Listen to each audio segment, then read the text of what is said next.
your baby.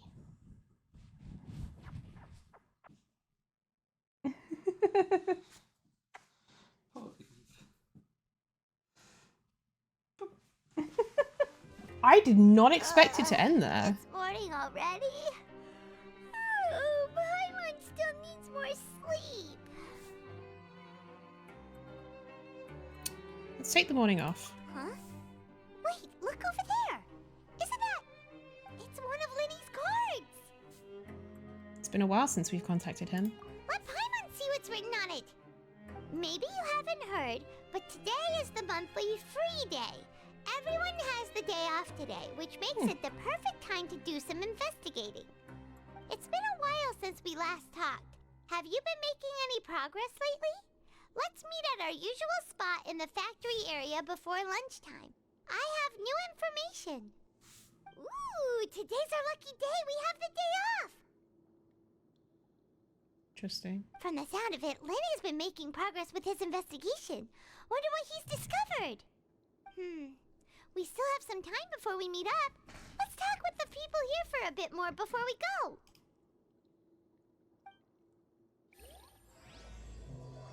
Act 4, Cataclysm's Quickening. Look, there are some people talking over there. Let's listen in on the conversation. Oh. If you ask me, those pompous parasites on the surface act like they're all a bunch of aristocrats. Do any of them give half a hoot about a bunch of dogs like us? Woof. Hey, speak for yourself, mate. I'm no dog. Oh, you think you're special or something? If you're here, then you're just a convict like the rest of us. I've heard that even if you're released after serving your sentence, going back to life on the surface ain't any better. Thanks, Jack. Once a criminal, always a criminal. We're marked for life. I don't buy that.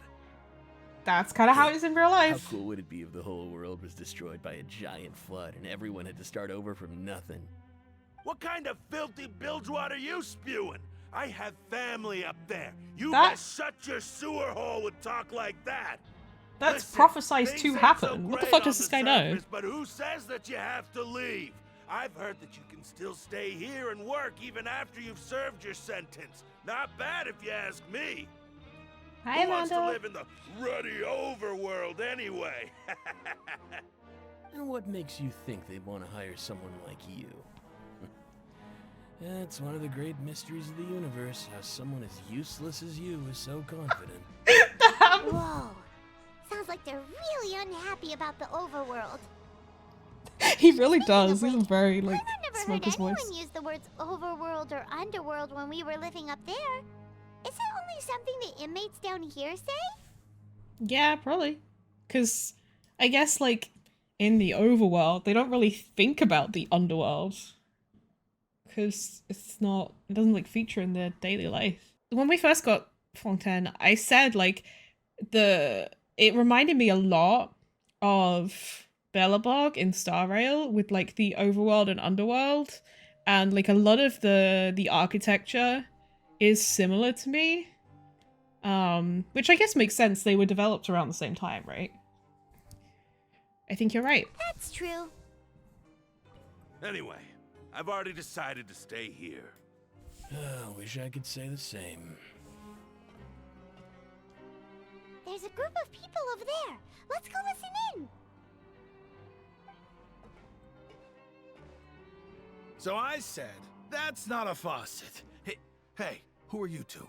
Why'd you come over all of a sudden? Damn! Sorry, my guy. Oh, sorry for eavesdropping. Sounds like you were talking about something private. Sorry we were eavesdropping because you what's sounded the like you were talking shit. They're just looking to join in on our fun, that's all. Hey, don't pretend like it's okay for them to just interrupt us like that. Yeah, it's not okay, really. Yeah, fine. You're lucky we don't mind extroverts that much. That's such a weird conversation. Thanks, you guys are really nice. You hear that, Quisto? What nice! Your expressions tell me you're looking to hear some juicy info, am I right? But before that, it just so happens that I know you two. Really? Are we that famous? My reputation doth precede me. You're kidding. How often does anyone get a personal tour led by His Grace himself? Practically everyone was talking about it. Word has it that you also caused quite the kerfuffle. I love kerfuffling. Oh, it was just a little mistake. A little mistake, huh? I like the way you put it. You see, people with a good attitude can join our group anytime, unlike some of the others here. Your group? I'm Quisto, and this is Lavaroon. People usually call us the Bombshell Bros, but don't worry. We're not playing with bombs or anything. It's just that our information is always so explosive, and we blow minds on the regular. So, you two really like to gossip? Ooh, you sure know how to embellish. No. You don't get it. Knowing Men intelligence only want make one things better thing. for you here. For example, knowing who's working with whom, who has the latest rumors, who's not getting along. Wouldn't you like to know all that? Any bombshell bros in chat? Men only want one thing, and it's explosive gossip.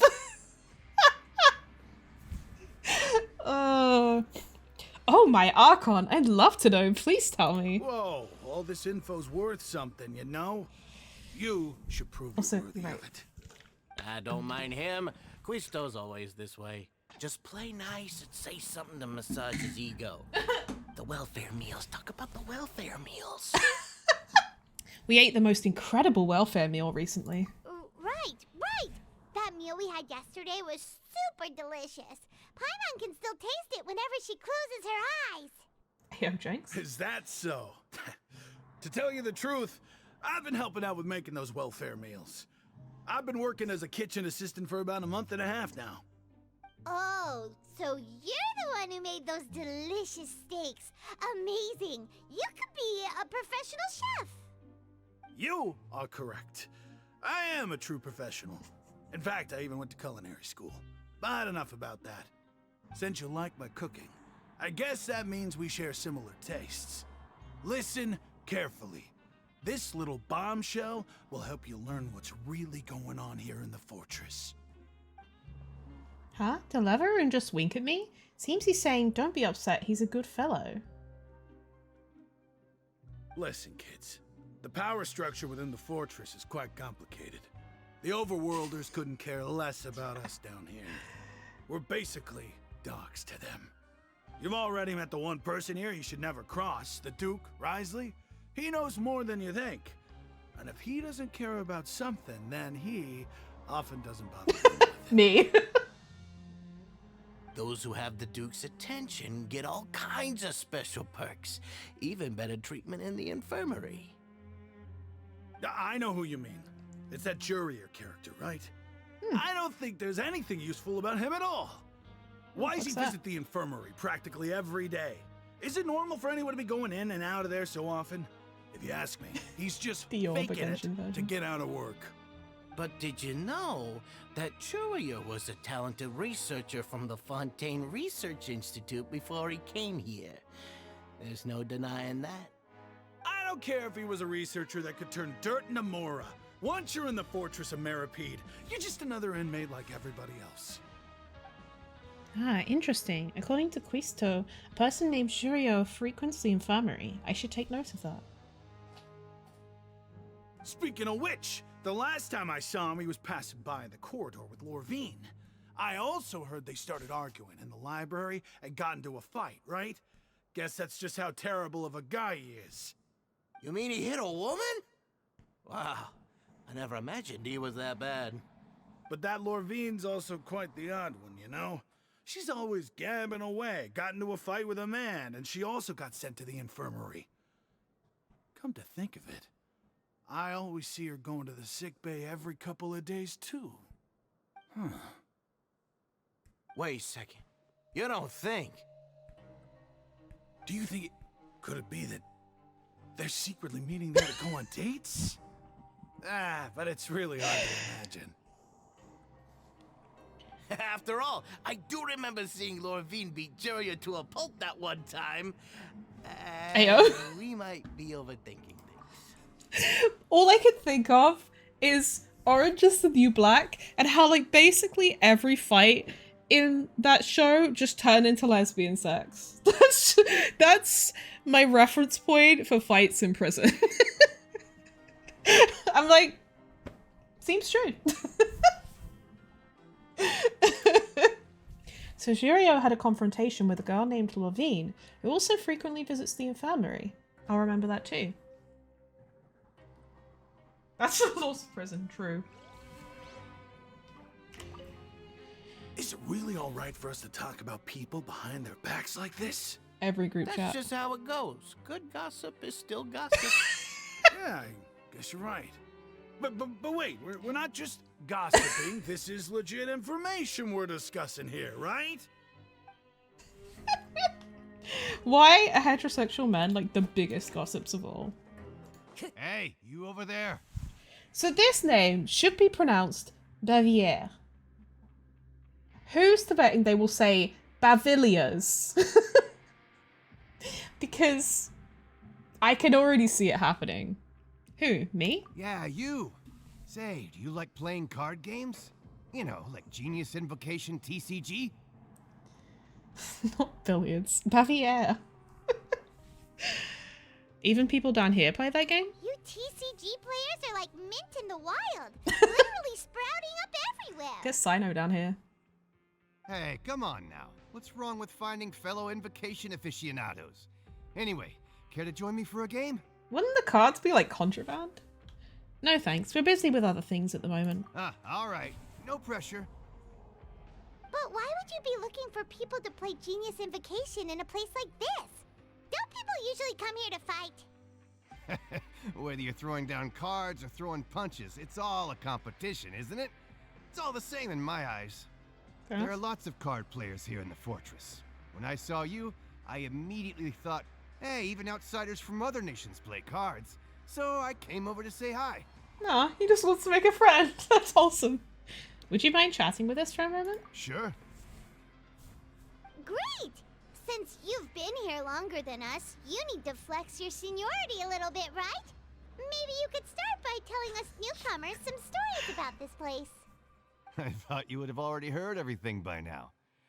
All right, then. I've only been Do there you like have a anything week. specific in mind?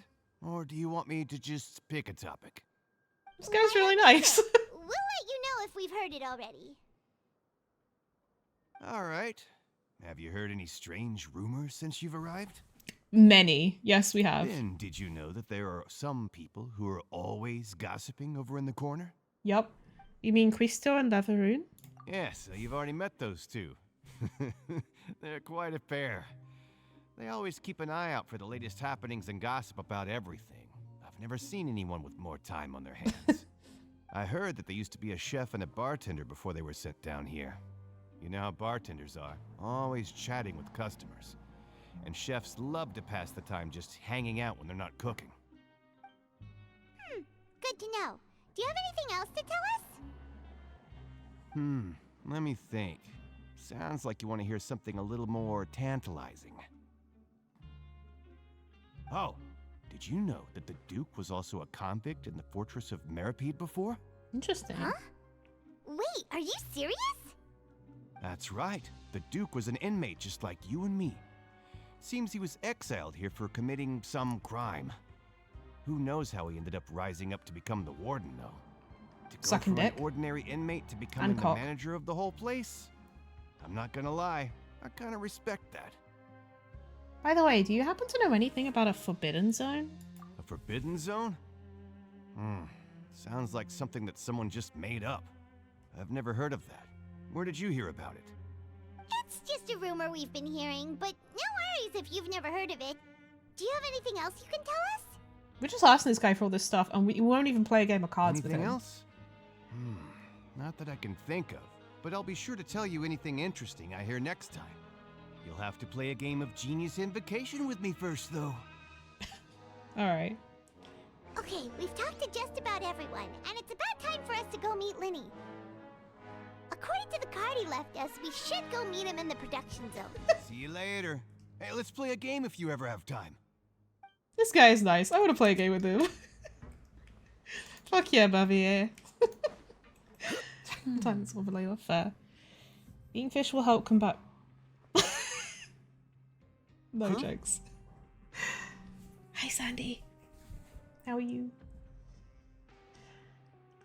That look in your eyes. You found something? A little something, yeah. Hey, this is no time to be modest. Just tell him we found a boatload of information. Calm down, Paimon. Oh, as expected of the legendary duo, you have my full and undivided attention. You summarize your findings to Linny. I'd have never guessed that myself.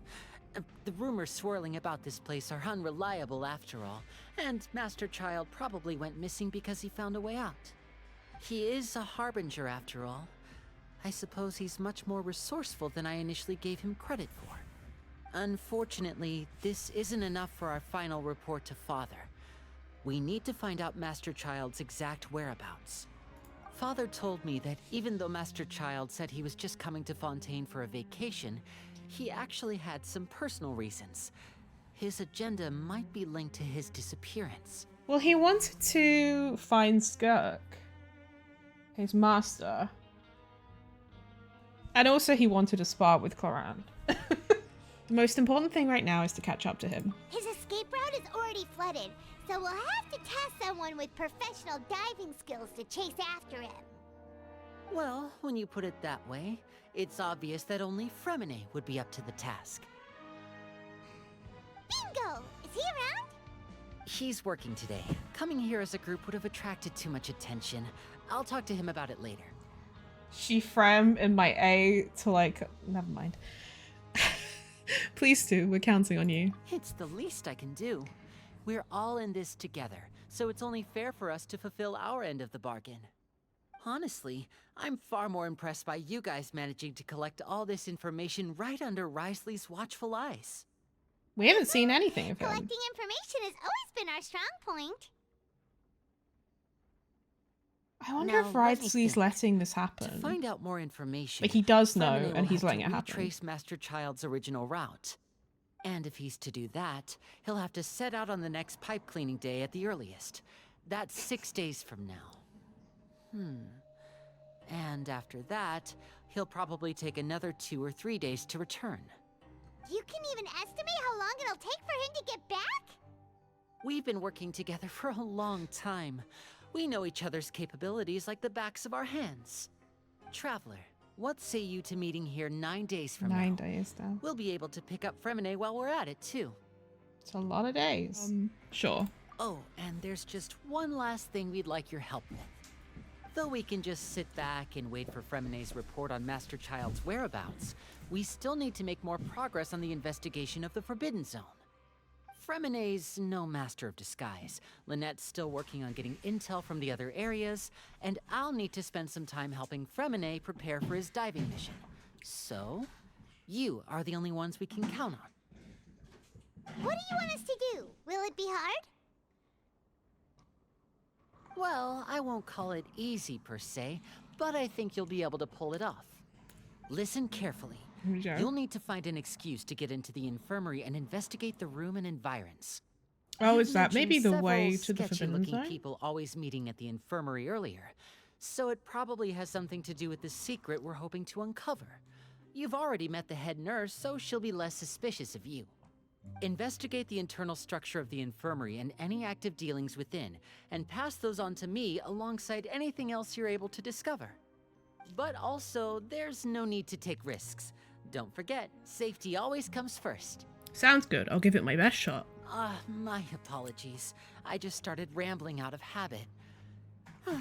It was almost as if I was talking to my younger sister. But that's not a bad thing, right? But what if I'm the older sister? All right, then we'll head out as soon as we finish our prep. Let's go our separate ways for now, then. Don't forget, we meet here again in 9 days. Stay safe. After doing some prep work with Paimon, you begin slowly approaching the infirmary under the guise of just meandering about aimlessly.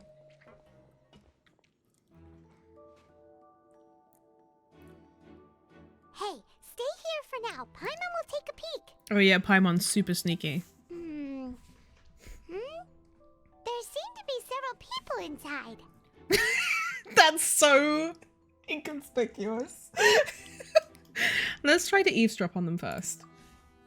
You and Paimon hide in a corner and try your best to eavesdrop on the people inside the infirmary. Appear to be engaged in conversation, but you only manage to catch bits and pieces. It's not impossible.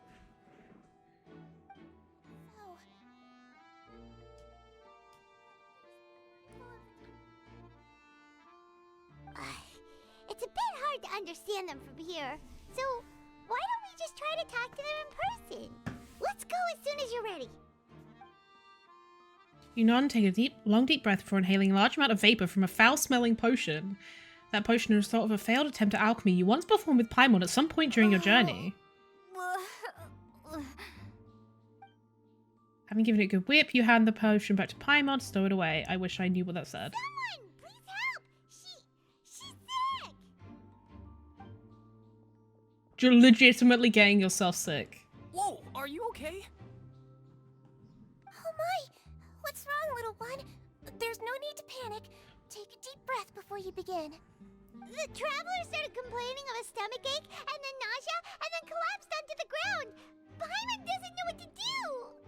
Freezing limbs, twitching fingers, and pale complexion. Could it be poison? Let me take She's a look. playing this so well. Please lie down over here. Oof, my stomach really hurts. You ever just poison yourself for the good of the mission? Don't worry, I'll get you to the bed safely. Here, hold on to my shoulder and walk slowly.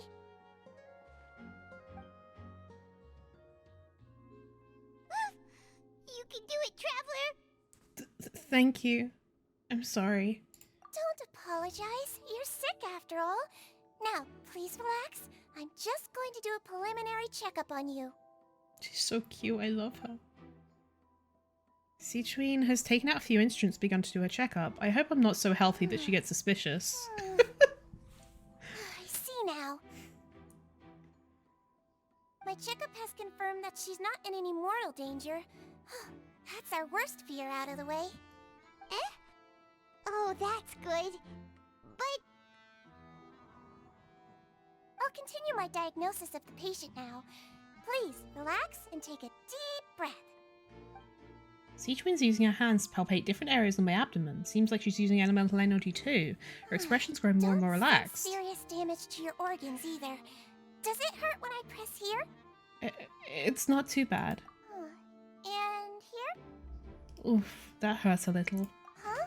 But based on my initial checkup, there shouldn't be a problem here.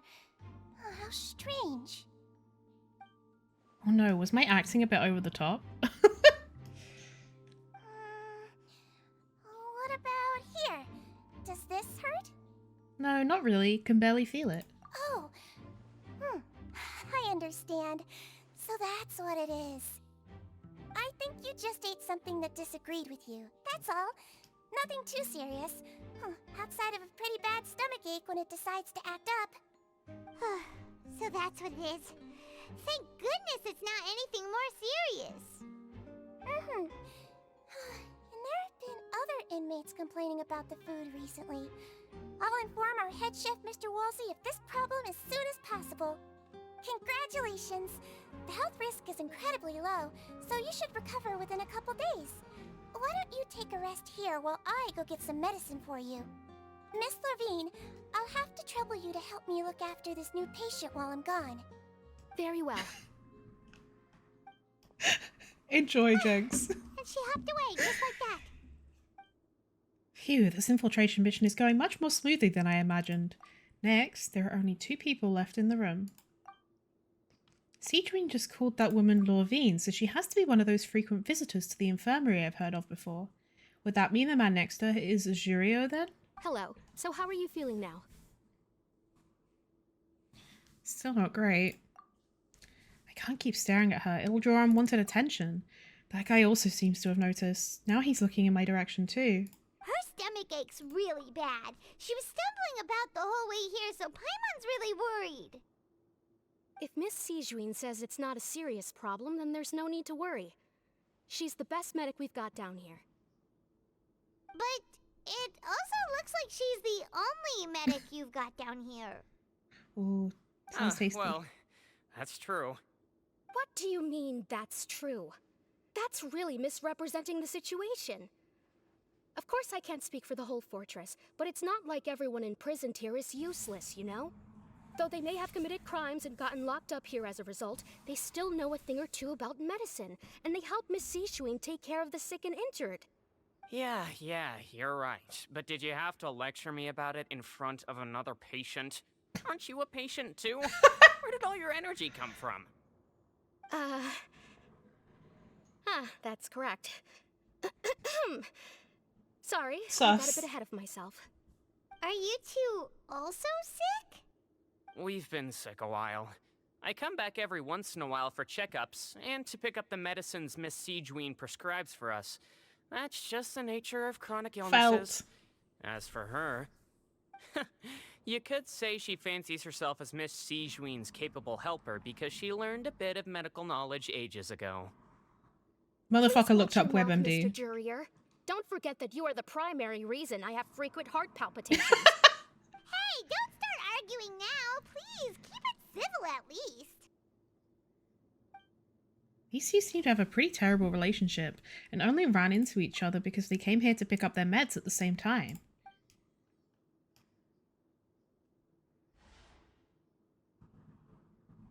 But outside of the two of them, there's nothing suspicious inside the room. All the files on the table appear to be patient records, and while there's a box, I can't check it out right now.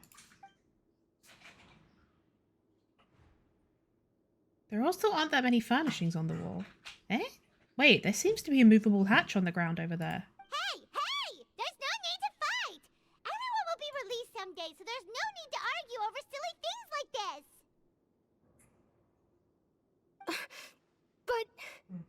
But... Release. It's way too early for us to even think about that. And who the heck knows if we'd even be able to continue our previous lives? The presence of a movable hatch isn't strange by itself, but perhaps it's my adventurer's intuition speaking. But isn't it a bit strange that there's a movable hatch here of all places? Is it hiding something? Please allow me to end this boring and useless conversation. Oh, and Mr. Jurrier, I don't want to see your face here again anytime soon. Damn. And same to you, Miss Lorvine. Anyway, that was more than enough rest for me, so I'm going to get out of this excessively noisy place. See you later, everyone. He just slowly walked off like that? That's just what he's like. I'm sorry you had to see all of that. I'm Lorvine, and that's... Well, his name is Jurrier, but I hope you'll never have cause to remember his name. You really can't stand him, huh? I mean, can you blame me? Who would like someone who's as arrogant and obsessed with weird research topics as That's he a very specific thing to, like, hate someone for.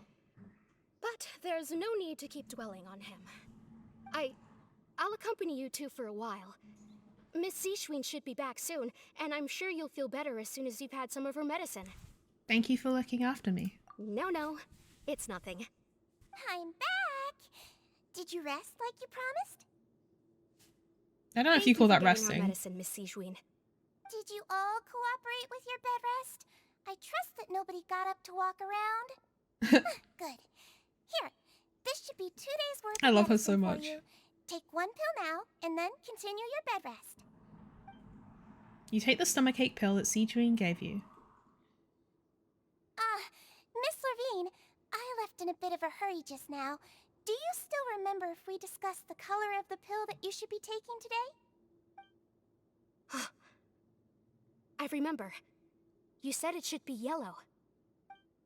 Did they talk about that before we walked in? Why don't I remember? Yellow, huh? I understand. These are yours. Please, make sure to That go to seems bed like they're early speaking in after code. taking them tonight.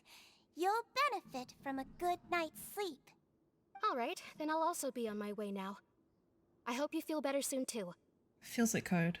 Thanks. See ya! I'm going to fill out your medical record now. You're widely known as the Traveler, right? I just want to double check a few details, if that's all right with you.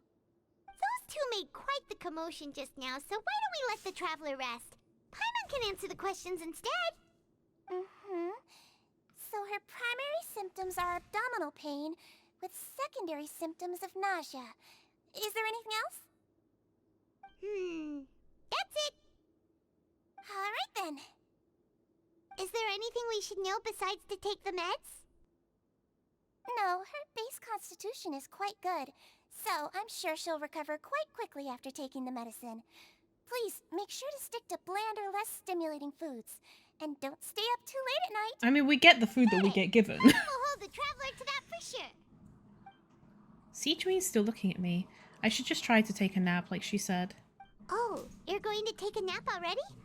Okay then, you get some rest. You move yourself to a regular patient's bed and relax completely. The weariness from work and intel gathering that you've holding back all this time overwhelm you at once. You can still catch some hints of Paimon's conversation with Sijui. Lots of places together. She may look a bit under the weather now, but she's actually super strong. Oh, so you're the best of companions. Well, don't worry, she'll recover soon. Companion, that word brings forth a wave of comfort. You let yourself relax and fall into a restful sleep. How do you feel? You slept for a really long time, but we never left. I feel a lot better. Thank you both. Well, now you can go back without a worry in the world. Remember to take your meds regularly, and remember bland foods. Thank you, Miss Sijui. Oh, to take a nap while there's like people like just quietly talking in the background. Sounds lovely, actually. Wee. Seems like a lot of people have been coming down with an upset stomach lately. I'll need to address that. She's so cute. I want her. Look at her. She's a sea bunny. You really are something. To be able to fall asleep like that and even sleep talk the entire time, you scared Paimon half to death. Damn. Did I say anything I shouldn't have? No, but you kept mumbling things along the lines of, Paimon, don't take my grilled fish and put down the Adeptus Temptation now. Paimon talked with Sijui the entire time you were asleep. She seems like she's just a sincere nurse, and Paimon didn't notice anything unusual in the room. Are you sure we're not going off track with the infirmary? Are we really off track though? There's still a few weird things about the place. That movable hatch on the ground, as well as the question Sijui asked Lovine. And also, were they really talking about their meds before we walked in? Oh, and was Lovine and Jurio's argument genuine, or were they just putting on a show? Paimon, hear me out. Whoa, you really are super thorough. All those tiny little suspicious things that Paimon didn't even pick up on. We've got to give the info to Linny. Over the next few days, you work your stations as normal. During your shifts, however, you manage to find opportunities to write keywords relating to your suspicions on a piece of paper.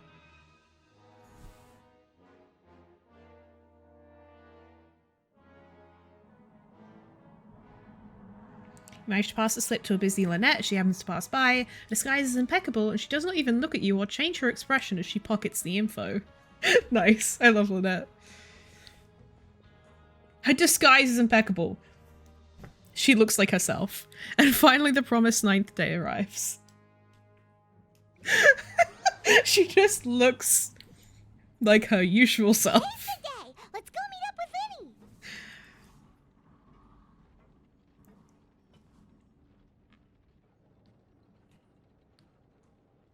Sometimes the most obvious disguise is the safest.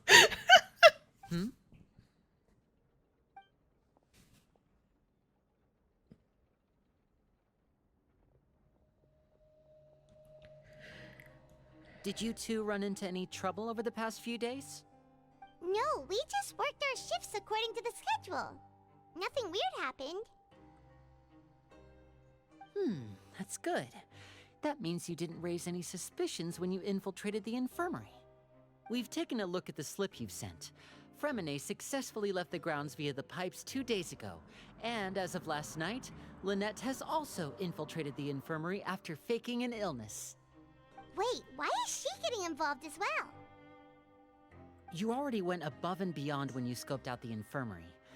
To put it more bluntly, even if we were to view that as something you did in exchange for Fremenay's help, you've already done more than enough. Infiltrating a guarded stronghold is a different kind of job from a one-off investigation. We want to avoid using the same faces over and over and reduce the amount of suspicion that will fall on any given person. Lynette also felt like you have already taken the first step for us, so she should be the one to finish the job. So that's what Lynette thinks. Oh, Paimon hopes everything's going well for her. I'm not opposed to helping you. Perhaps that's true. You are both very good people, and we've come to appreciate that more than anyone else. Unfortunately, there's still one thing that could get between us, lest you've forgotten. The matter of our respective loyalties. You've mentioned before that you've had some run-ins with the Fatui. I can understand that feeling, so I assume you're just helping us out of the kindness of your hearts? Well, everyone could use some more friends.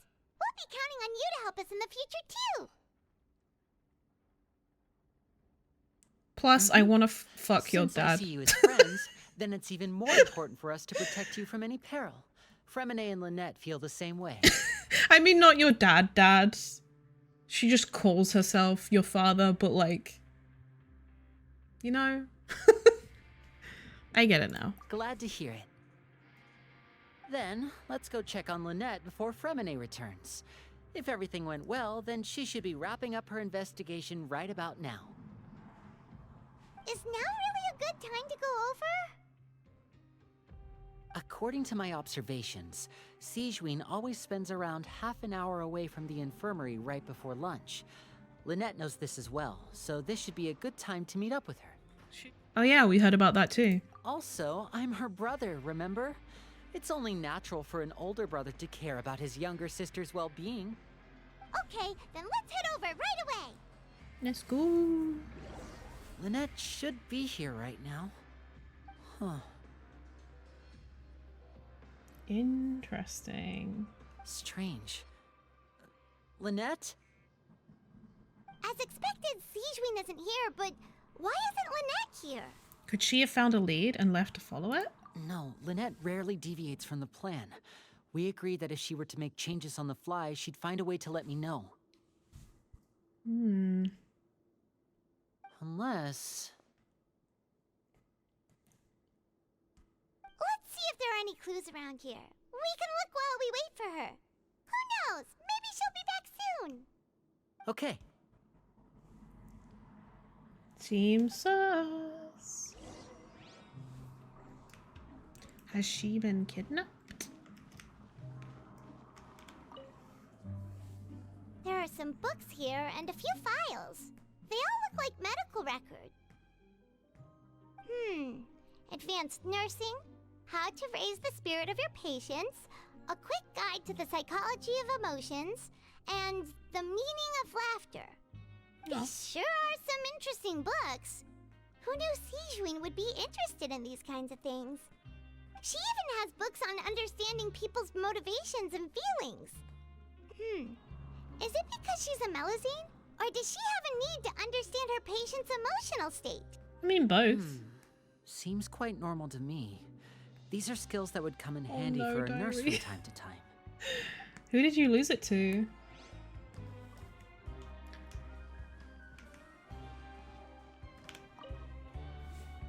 None of the beds have any signs of having been slept Fair. in. Except that one over there. That's the one Lynette must have used, right? You said she was pretending to be sick. Oh no, the worst case. She would have said her migraine was having a particularly bad flare-up. Generally speaking, the head nurse would then ask her to lie down and rest, while she left to retrieve the medication. But this bed is still unmade. Which means 80 either fits the the head window. nurse didn't return the entire time from when Lynette laid down up until she left the bed, or the nurse intentionally left it this way. Oh no, that's not a good sign.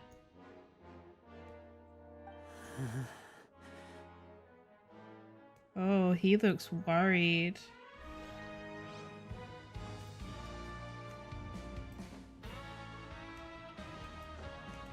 So why would the nurse intentionally leave it that way? Also, where's the supposed hatch? Oh, it's here. Ah. This is it! We saw it before! Wait, this thing? It doesn't look like it's been disguised that well. Then it leans down to get close to the movable hatch and starts tapping at several different The points of space it. behind it is empty. From its size, I don't think it's an entrance that is meant to be taken apart. There's probably a mechanism around here somewhere. Could Lynette have tried to get inside? But if that's the case, she would have contacted me for sure.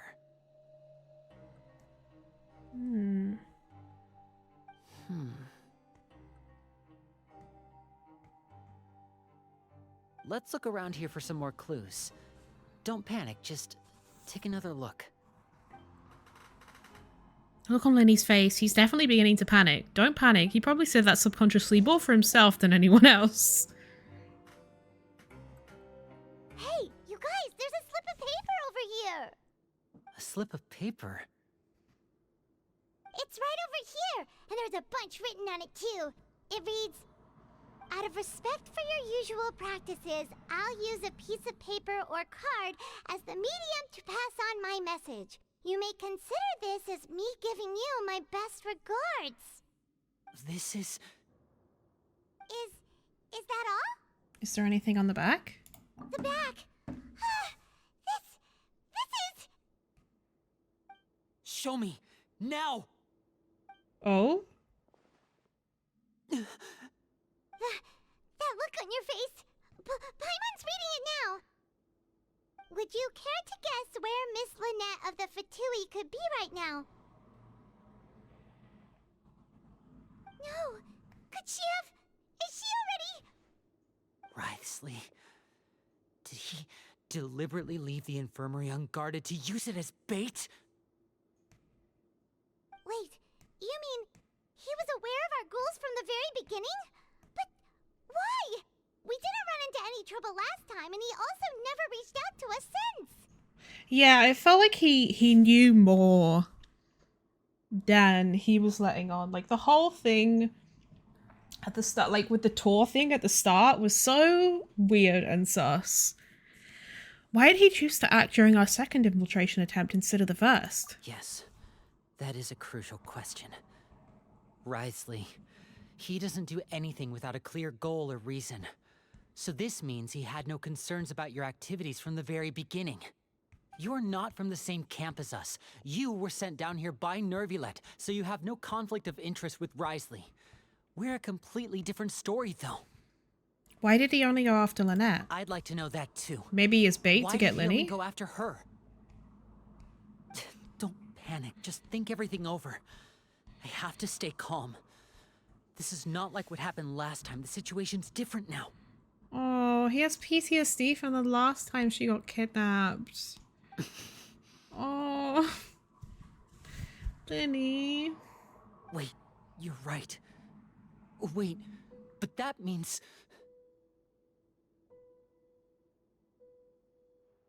The fact that Fremine was able to leave the grounds, could Wriothesley have let him go as well? But what does he gain by letting Fremine leave like that? I get it now. I fucking don't. He deliberately made them both disappear. Oh, so Lenny's on his own. So he's challenging me and trying to provoke me, I'm sure of it. We never should have sent out Fremine. We had to go through all that trouble to find an opening to sneak him around the guards and into the pipe, and we even thought luck was on our side. I can dive. I don't If know Wriothesley why let him I leave didn't on go. purpose, then he's probably in a terrible spot now as well. Lenny's getting more and more panicked. We have to calm him down.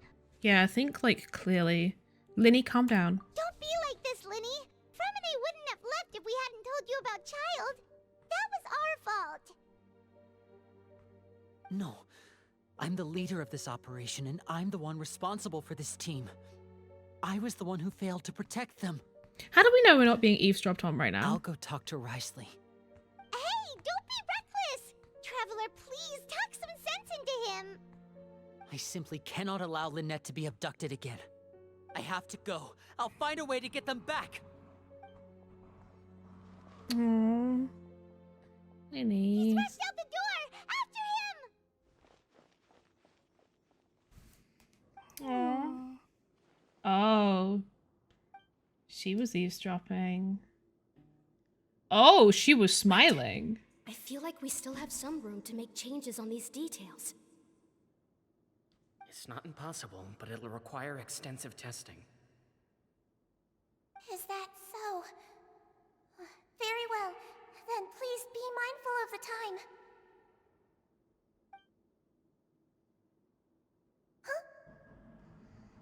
Huh? Is someone? Pack everything up. Whoever's outside is eavesdropping. They'll probably come in once we stop talking. Someone! Please help! She's sick!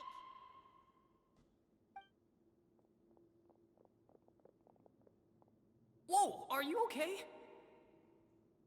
Ah, these two. As expected, they've already found this place. Oh, they are quite sharp. What a delightful turn of events.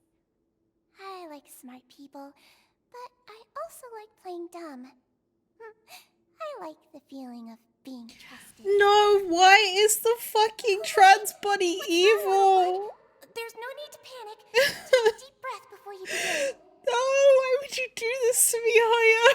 Being able to read human expressions is quite the useful skill. No! Lenny, wait! Why would you? It's no use. We have to catch up to him. You fucking whore! Why would you be a cute trans sea bunny and be evil? He's already out of sight. How is he so fast? Let's go head him off at Risley's office. Okay. I can't believe this. I'm so upset that the cute trans bunny is evil. Oh, how dare she? Come out and face me, Risley! Aren't we at an administrative office space? Why don't you at least try to follow even a couple rules from the fortress's indoor management regulations? What did you do to my sister? I ran into the young miss at the infirmary. I'd heard that she was suffering from quite the migraine, so I decided to invite her over for a cup of tea. I do have some teas in my collection that can work wonders against such an illness. Stop joking around! Where did you take my siblings? I have also heard that your performances are quite the spectacle. Miss Lynette would sometimes enter a box filled with water, only to emerge the next second from another place altogether. Maybe she'll appear behind you right now if you were to turn your head. Is he trying to trick me into turning my head? No, he's probably not looking to attack me right now. All of the hostages are in his hands, and he's even in the mood for small talk. That means Lynette is probably still alive. You knew we were investigating the infirmary from the start, so you deliberately aroused the Traveler's suspicions and baited us into continuing our investigation, just so that you'd be able to kidnap Lynette. As for Fremine, no, you probably didn't even interfere with Child's escape. You let him go, so you could purge the Fatui members that we had planted into your ranks. There was no need to do so. The Fortress of Meripede is a pretty pleasant place. Most people enjoy their lives here. The only ones who act differently are those with personal agendas. It was quite easy to identify your colleagues. You removed our original members and spread the news of Child's escape so Father would assign our team to come down and investigate. Fremine has also fallen into your hands, right? If you're oh so omnipotent and so in control, why would you need hostages? One correction. Lynette is in my hands right now, but Fremine is not. He's not? What do you really want? Lenny! Oh, wonderful. Everyone is here, so I'll only need to say this once. Thank you so much for cooperating with me. Where are Lynette and Fremine? Eager and to the point, I see. Alas, only Miss Lynette is currently having a cup of the fortress's finest tea. Why does that seem like a euphemism? Although, as per your original plan, Mr. Like a Fremine bad should one. also have returned to the fortress by now. But he has neither shown up within my gates, nor has he been taken into any kind of custody. So where do you think he may be right now? Wait, you can't mean you locked him outside in the sea? I closed the fortress's gate to the outside world. That's all. Bro. Fremine's a star diver, so he should be fine, right? No, we're still here, so he definitely tried to find a way to come back for us. So we can't assume he might have made a break for the surface. But why would I do this, you may be asking? To have an audience with you, of course. My intel tells me that Mr. Linney is a great magician, so it's only natural for me to want to have some cards of my own when it comes to negotiating. Besides, I do recall you mentioning to Miss Lynette that you've always wanted to have a face-to-face meeting with the Lord of the Fortress of Meripede, regardless of whether it was in a personal or a professional capacity. Well, you got your wish. I don't like him. So, you've been keeping tabs on us before we even set foot in the fortress. Some of my folks just happened to hear a thing or two, that's all. In any case, I will be straight with you. I was willing to play dumb and turn a blind eye, so we had a pleasant few days playing games together here. But once you started focusing on the Forbidden Zone, all of that changed. Mr. Linney, the cards are stacked against you right now. Miss Lynette is in my hands, and Mr. Fremine is still slowly being pickled out there in the Bro! You know just as well as I that he cannot last out there forever. You need do but one thing to guarantee their safety. I would like you to contact your superior, and ideally invite her over for a cup of tea with me. You want to see Father? But why should she bother giving you an audience? Well, if she cares for the well-being of her dearest children, she should have plenty of motivation to join me for a parents' evening. I've heard that the bonds between the members of the House of the Hearth are like the bonds of family. I don't see why she would refuse. Why did you think Father sent us to handle the Fortress of Meripede? This place is basically a no man's land. It wouldn't be fitting for anyone as important as a harbinger like Father to come here in person. Oh, I see. So it's because she doesn't care for my place here. That's such a shame. After all, I've amassed quite the tea collection. I was looking forward to sharing it with her. Both Monsieur Neuvillette and Lady Farina have already received many samples as gifts. Was this the extent of your master plan to get to Father? No matter how much pressure you may put on me, I won't allow you to use us to blackmail her. You people really are difficult to get along with. All I'm asking for is a face-to-face conversation. Does she truly have no interest in the fortress's secret? Bro! What do you mean you people are really difficult to get along with? You kidnapped someone and shut someone out in the fucking ocean to die. What? I have no words. I hate him. Fuck this man. This man sucks. New but hated. Once upon a time, Child was my least favorite. Now it's this guy. Mr. Linney, fuck this guy. You have one last chance to invite your father here. If you refuse... He's such a cop. He really fucking is. Linney! Why do you have to do this? Instead of asking why I'm doing this, why don't you try to see things from my perspective for a second? From the very beginning, the Fatui has been actively infiltrating... Did you ask why? I gave you a warning by cutting off the first few operatives I found, but that only caused you to double down. Had you what do you mean cutting off? The fortress you made them disappear. I have no reason to want to talk. Mr. Fremine left the fortress on his own, and Miss Lynette tried to pry out my secrets right in front of me. Don't have secrets No then. matter how you look at it, the responsibility for this falls on you. No, actually, I think you suck. I shouldn't ask Father to do anything because of us. 6, 5... Fuck you, bro. 2, 1. Time's up. It really is a shame, Mr. Linney. Risley! You're a Negotiations psycho. have broken down. Please leave, ladies and gentlemen. It's time for my afternoon tea. Fuck him. I'm actually genuinely mad. What the fuck kind of psychopath? Please wait, can we really not talk about this some more? Yeah, listen to the Traveler. If you can't talk to Linny, can you at least talk to us? You do realize that I'm only letting you go because of Neuvillette, yes? You're here helping him out, and I've already done my best to stay out of your way. But that doesn't mean you can just do whatever you want. I will kill the you. fortress may be small and remote, but it still has its own set of laws. Teyvat has its own laws. Speaking of hating a child, why is this quest keep insisting on a child being our friend? Yeah, I don't really understand that either, because we've always, especially Paimon, have always been like very, bro, fuck you, and he's been like, hey, but we're friends, aren't we? And we're like, no. Like, suddenly, at the start of the main Fontaine ARCHON quest, we were just like best buddies. And I was like, I feel like we missed a quest. Yeah, he tried to commit genocide.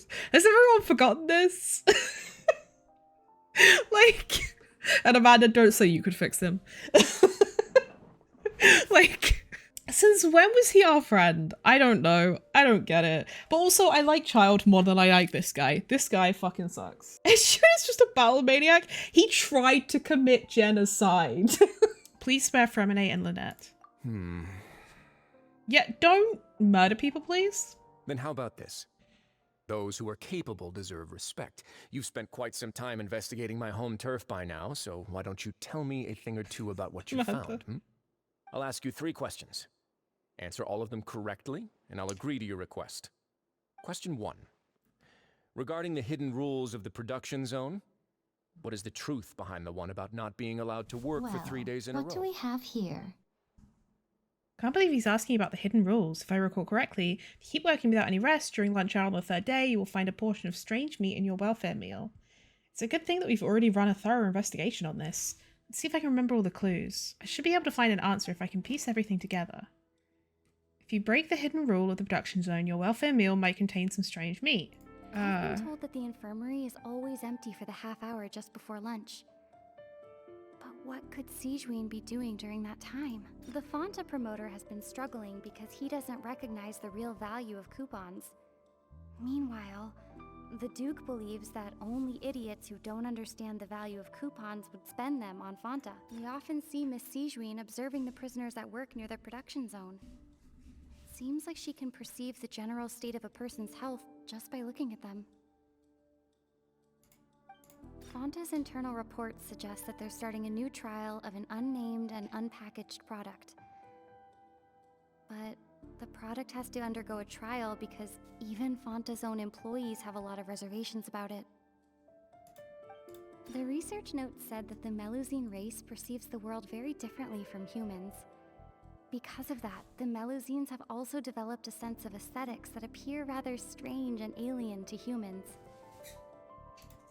According to Collins, the Pancration tournament only took place because the Fonta company sponsored it. The company must want a return on their investment as well. Okay, so who will see if you keep working continuously? We often see Miss Sigewinne observing... Yeah, that one. Why does the strange meat appear the way it does? We often see Miss Sigewinne. Fonta's internal reports suggest that they're starting a new trial of an maybe unnamed it's and this? unpackaged product. Under what circumstances does it appear? Under what circumstances? It appears because you work too many days and then you go and get a welfare meal, but this isn't, like... That isn't here. The questions are phrased weirdly. I've been told that the infirmary is... Oh, so that one I just did was correct. That doesn't make any sense. What the fuck? Why does the strange meat appear the way it does? The Fonta promoter has been struggling because... The research note said that the Melusine race perceives... Oh. Is it maybe because it's, like, made by Melusines or something? Oh. Ah, so that's what's going on. Paimon understands it now, who would have guessed? The hidden rule of the production zone. People are not supposed to work 3 days in a row. How did you smuggle these into jail? Strange meat in their welfare meal. At first we thought this strange meat must have something to do with the people who disappeared. But in reality, they were all prepared by Sijween, the head nurse. She often visits the production zone to observe the workers' health and makes a note of anyone who has worn themselves out after 3 full days of work. Out of her sense of duty as the head nurse, as well as her genuine concern for the workers' health, Sijween visits the cafeteria right before lunch and cooks an extra dish for those who can use the stamina boost. Sijween has only the best intentions with her surprise gift and doesn't want anyone to find out about what she does. However, unfortunately, Melusines as a race perceive the world differently from humans, and their sense of aesthetics is even more alien to us. So no one actually eats it because they think it's Recipients poison. of her lovingly prepared special meals cannot taste the care within and usually just freak out. Are we on the right track? Not bad. You've uncovered Sijween's secret and even guessed her intentions correctly as well. It's nice to know that her efforts have not gone unacknowledged. All right, now for my next question. There are also some hidden rules in the Pancration Ring, including the one that you're not allowed to support both sides of a fight. Why is that? The hidden rules of the Pancration Ring. I remember, if someone tries to support both boxes at the same time, they'll receive a package the next morning, which contains a strange blood-coloured liquid. We've also done a lot of research on this matter. Let me sift through what I found and come up with the correct answer. If you violate the hidden rules of the Pancration Ring, you will receive a bag containing a strange blood-coloured fluid. Who sent the package containing the strange blood-coloured fluid? Fonta's internal reports suggest that they're starting a new trial. Why does it look the way it does? The research notes said that the Fonta promoter has been struggling because he doesn't recognize the real value of... Oh wait, maybe these should be the other way around. Wait, hold on. Fonta's internal reports suggest that... Why does it look the way it does? Fonta's internal reports suggest that they're Why do only those who buy tickets to support both fighters receive the package? According to Collins, the Pancration tournament only... Oh. Did I get them mixed up? According to Collins, the Pancration... And then the other one... The Fonta promoter has been struggling... Yeah, okay. Yeah, these questions are worded really weirdly. Paimon gets this rule too now, so there really was nothing to be afraid of. That hidden rule of the Pancration Ring is about how, people are not supposed to bet on both boxers at the same time. And if they do, they'll receive a package containing a strange, blood-colored liquid. People get scared when they see it because they've subconsciously begun to associate it with the missing boxer. But really, it's just a bottle of the latest yet-to-be-named and packaged new Fonta trial product. Yeah, I guessed that pretty early on, actually. Drink. It's no wonder even Fonta's own staff were questioning the company's decision-making. Fuck, I'd drink it. The company, facing backlash from its own staff, decided to try to trial the product on a smaller scale to see how it might be received by customers. They came to the Fortress of Meropide and offered to sponsor the Pancration tournament so they could push their new product. But the Duke completely refused to even entertain the idea. The Duke, knowing how valuable coupons are in the fortress, knew that only total idiots who didn't understand their true value would bother buying a Fonta product here. And so, only those who proved their stupidity by being dumb enough to bet on 2 opposing sides of the same match were selected to receive the drinks. I acknowledge the effort you've put into bringing the truth of this mystery to light. Although, based on your description, that Fonta promoter is a bit too careless with his words. I may just reconsider my collaboration with the company. All right, and here's the final question. What's the secret behind our head nurse and all of her patients in the infirmary?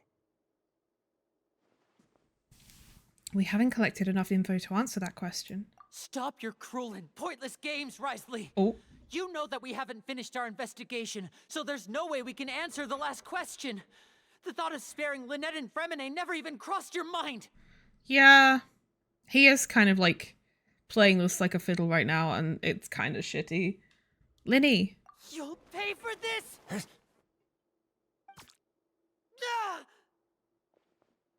Linny, are you alright? Oh, close one. I owe you, Sigewinne. That was a fantastic shot. It was nothing, Your Grace. Sigewinne?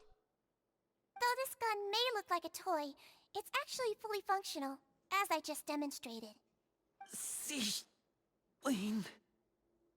You... Bro, I'm so mad. Are you his accomplice in all of this? Not at all. I am merely a resident of the fortress, and thus protecting it is my duty. When This guy's trying to murder people. asked me to come here, he told me that my job would be to take care of the well-being of everyone here. I am merely discharging my duties. What? But if you mean what you just said, then isn't Linny someone you should be looking after as well? Isn't he a resident here just like the rest of us? Yeah, and what about Lynette and Fremine? Like, and the other fucking Fatui members who went, like, all the people who have gone missing. Like...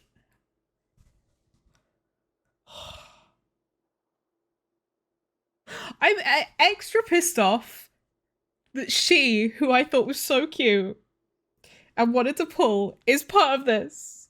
I'm upset. If you're close with Neviette, why not learn a thing or two about virtue from him? But Damn. I really am just doing what Monsieur Nervillette told me to do. Everything I did, I've done to protect them.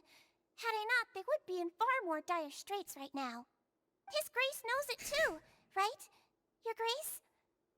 Mind proving my innocence to them? My dear Sigewinne, whatever shall I do with you? Would it have killed you to just wait another minute or two? Well, it's nearly time after all. The way you do things can be truly frustrating sometimes, Your Grace. I figured I should try to talk some sense into you. What are you talking about? What time? Take me if you want, but let them go. How touching. Can you just give me Fuck you! Don't be like that, Your Grace. Okay, thank you. All right, everyone, calm down. 2 more visitors will be arriving any time now. I'll go get a cup of tea. Miss Sigewinne, I leave Miss Lynette in your care. You... What are you doing? I believe I hear footsteps. Door suddenly slams open. A familiar figure bursts into the room. Some space, please. Ah, Miss Clarande. My door. Queen? Fremine. Fremine.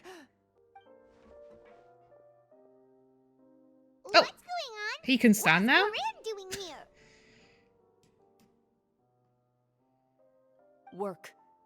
I'm sorry about shooting you, Mr. Linny. The tranquilizing effect will begin to wear off soon.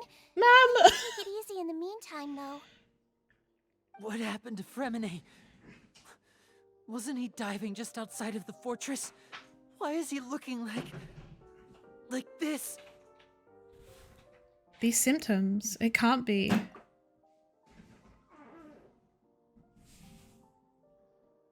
flushed face, an accelerated pulse. He must have consumed primordial seawater.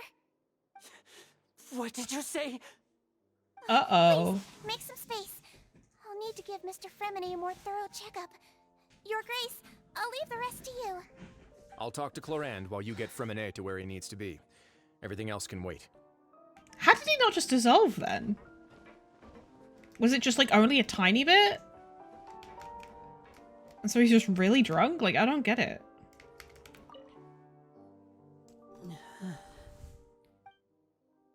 Lenny's expression looks disgusted.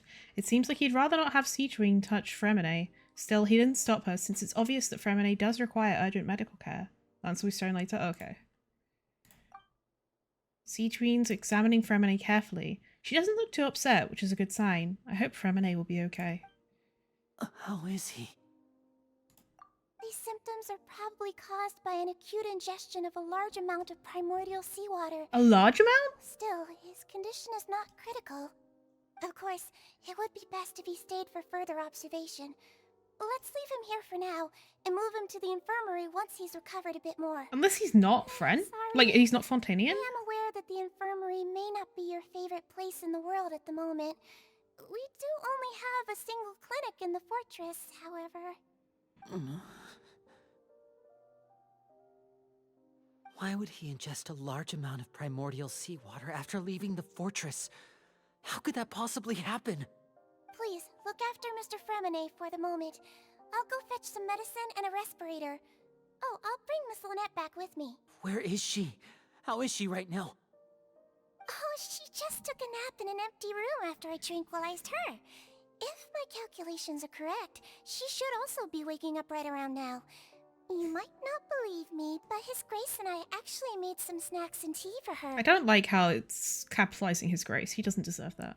Lenny has finally begun to stop tensing the muscles on his face. It seems that he trusts what Siege Queen just said. Poor Lenny. I feel bad for him. What's that look on your face? I thought I made good time on the way back. Oh, I'm just admiring your punctuality. Had you arrived just a few minutes later, Siege Queen may have been forced to shoot Mr. Lenny again. How's the situation out there? The water has changed. It's pretty much as expected. The concentration of primordial seawater has increased significantly. I was only out there a short time, so it wasn't too bad. But if one were to stay for any significant amount of time, well, you can see how that boy's doing. Where was he when you found him? The abandoned zone at the end of the pipes. A good distance into the water. Closer than I thought. He must have recognized it early on and tried desperately to swim back. Locking the door was necessary. I don't think we could have saved two. Well, I did try to convince him that I had my reasons. Never seems to work, though. It would probably work on Neuvillette. He has a knack for picking out who had good intentions, even when the outcomes were all terrible. Fuck it's you a and your bad sign if intentions. you're having to plead your case to Neuvillette. Want some tea? No, you might poison it. Not particularly. If you want to drink some that badly, just say so. Fine, I'd like to get some tea. Want me to get you a cup too, since I've already made it? Might as well then, I suppose. Actually, do you have a towel? I would like to dry my hair.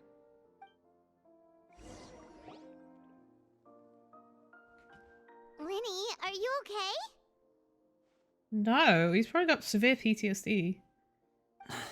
I'll be fine. They're all here now. Don't worry about me. Are you sure? You don't look all right. My hands and feet are still a bit weak, but that's probably just the residual effects of the tranquilizer shot. And also the extreme anxiety. Lenny! Oh, Traveler, Paimon, you're here too. Fremine?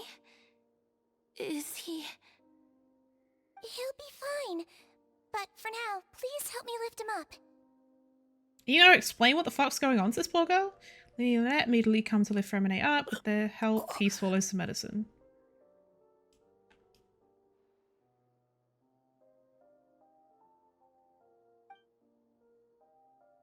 Oh. Nope. His breathing's beginning to slow down. Give me a hand and help me get him to the infirmary. Is breathing... Yeah, I'll take him from this side. Lynette, together? On it. Traveler, you seem pretty worried about him. Want to come with us? So is his breathing... Like, was he breathing too fast before? And so now it's slowing down, so now it's better? Or... was he breathing normally and now he's breathing slower and that's concern? Like, I don't know. Very well. the Duke and Clarande are gone. You didn't notice? They probably went to get some tea. The Duke will explain the truth in just a bit. Miss Clarande will need a break, since she only just returned from rescuing Fremine out of the sea. Well, thanks, Clarande. Clarande saved Fremine from the sea. Just what happened there? Yeah, what happened with the primordial seawater? Like, did someone, like, spike the sea? Like...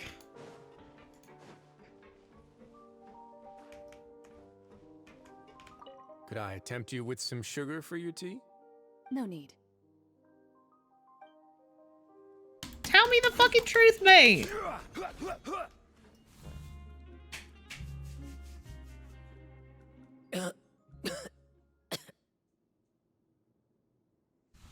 He's awake. Fremine, how do you feel? These beds are fucking huge. Lynette. We're all here. Where am I? The infirmary, at the Fortress of Meripede, Mr. Fremine. And you are no longer in any danger. You say that, but we don't trust anyone here. Don't push yourself if you're not feeling up to it. Traveler. Paimon. It's been so long. The sea. There's something wrong with the seawater. Shh, it's okay. We can talk about it after you've recovered. No, listen to me. This is really serious. There's primordial seawater mixed into the regular seawater. I don't know why it's there, but no one should touch it. What happened after you snuck into the pipes? Pipes. Right, the pipes. It's all coming back to me now. It's all coming back to me now.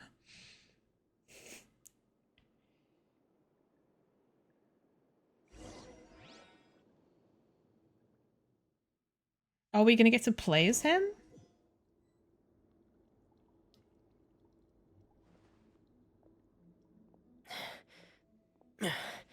I'm in. Seems like this pipe hasn't been used in a long time. It looks abandoned.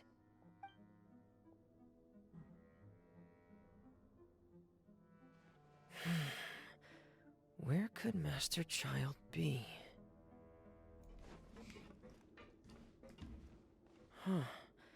This mechanism looks like it's been tampered with. Could he have done it?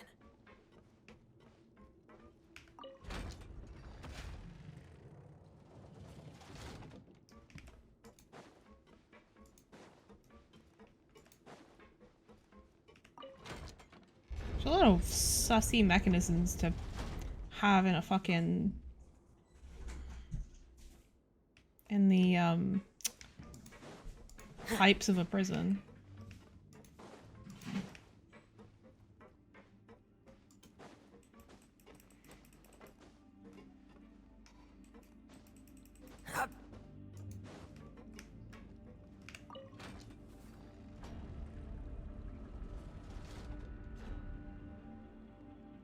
Okay.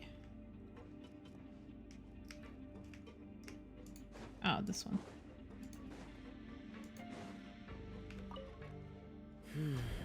It's getting stuck on something. Oh. Seems like I'll have to avoid those obstacles while I turn it. Okay.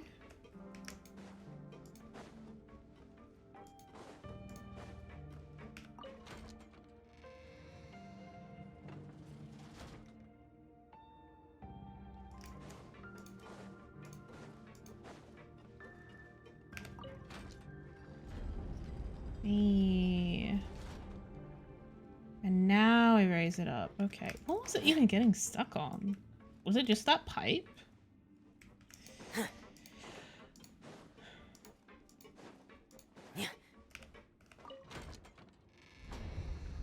Hey.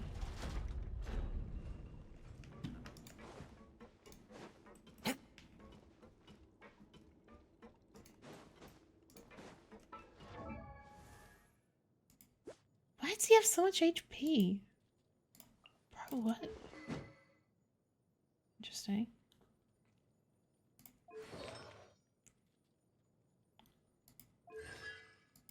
Nevertheless. Okay. Enjoy your life, diary. I appreciate you. Okay, so we're going down again. Oh!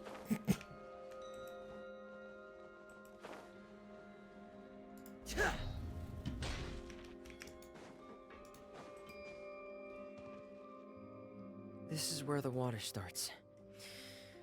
Okay. Master Child probably dived into the water. I'll go take a look as well. Dive into the water. We didn't really get to see him much in the first part of the ARCHON quest, so it's nice that he gets, like, his little, like, time to shine. You know?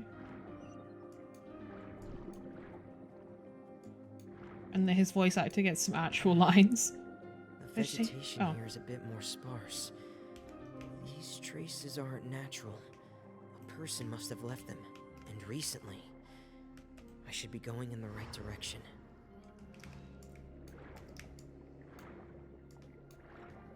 I don't see why the Traveler couldn't have done this, but okay. There are traces here too. I need to keep going. Huh? The traces are gone. But I don't see where he could have gone from here. Wait. What the?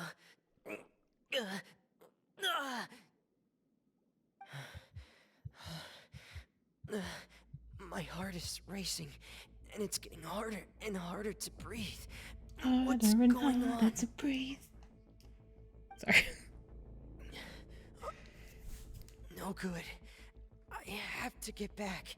They still don't know anything about what's going on. If I turn back right now, I should still be able to make it.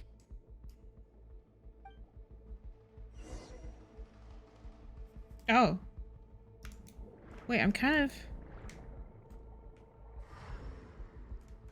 I see, so we couldn't have made it through that anyway. Oh! Oh wait! I just realized his health is going down. Oh shit. Oh shit. Oh no. Oh. Oh, that was my bad.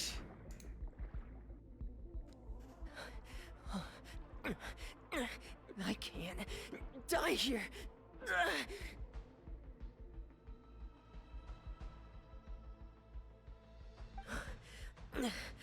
This... I think I killed Fremine.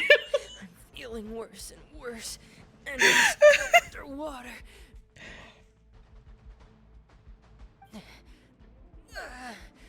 I have to push on.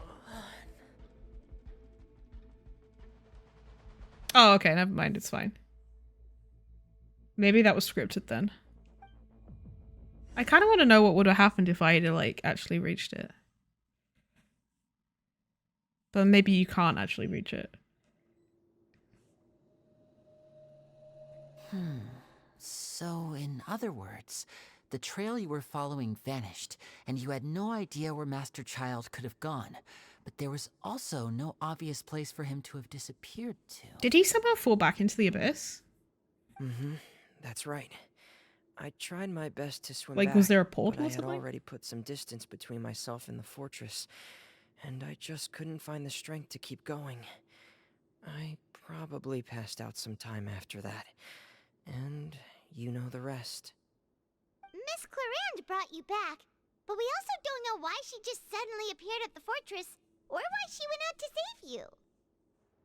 Miss Clarande, you say? I must go thank her in person.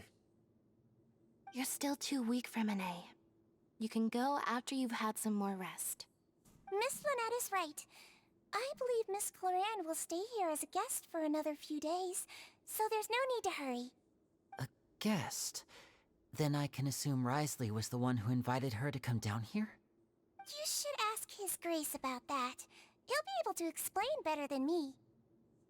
Got it. I'll go talk to him. Yeah, it's about time he actually told us what's going on. Wanna come with us, Lenny? No, please go on without me. I don't want to leave just yet. Yeah, I don't think he probably really wants to go see Risley right now. Lenny. The logical part of my brain is aware that we're safe right now. Yeah, but I that's still fair. can't bring myself to leave. Both of you are just in danger. Understood. Then let's just sit together for a while. In that case, I'll leave the infirmary to you. The Traveler and I are going to head out for now. As long as you stay in here, I don't think you'll be disturbed. Thank you.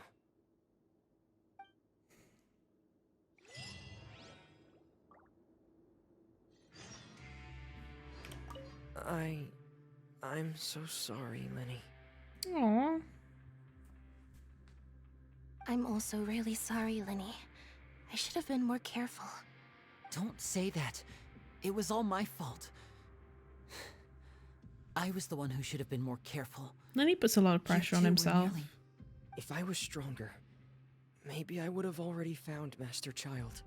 No, how can you say that? Huh? I'm sorry. What I'm hearing is, we all dropped the ball at some point during the mission. So the responsibility falls on all of us. Isn't that right? I don't think really any of them dropped the ball. That's right. It's on all of us.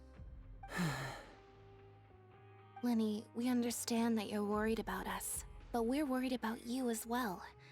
Please don't blame yourself. We want you to keep your spirits up. Yeah, he puts so much pressure on himself. My thinking is that the Forbidden Zone is like below his office. Excuse me. Hi, do you want to die? I take it Mr. Fremonet's condition has stabilized? Of course. I wouldn't have left the infirmary otherwise. I've been expecting those two, but might I inquire as to the purpose of your visit, Miss Siegewien? I wanted to check up on Miss Cloran. How are you feeling? Mostly fine, I think. If you don't mind, I'd like to perform another quick physical exam. It'll just take a few minutes. All right. Thank you for looking out for me. I'll take my leave for now, then.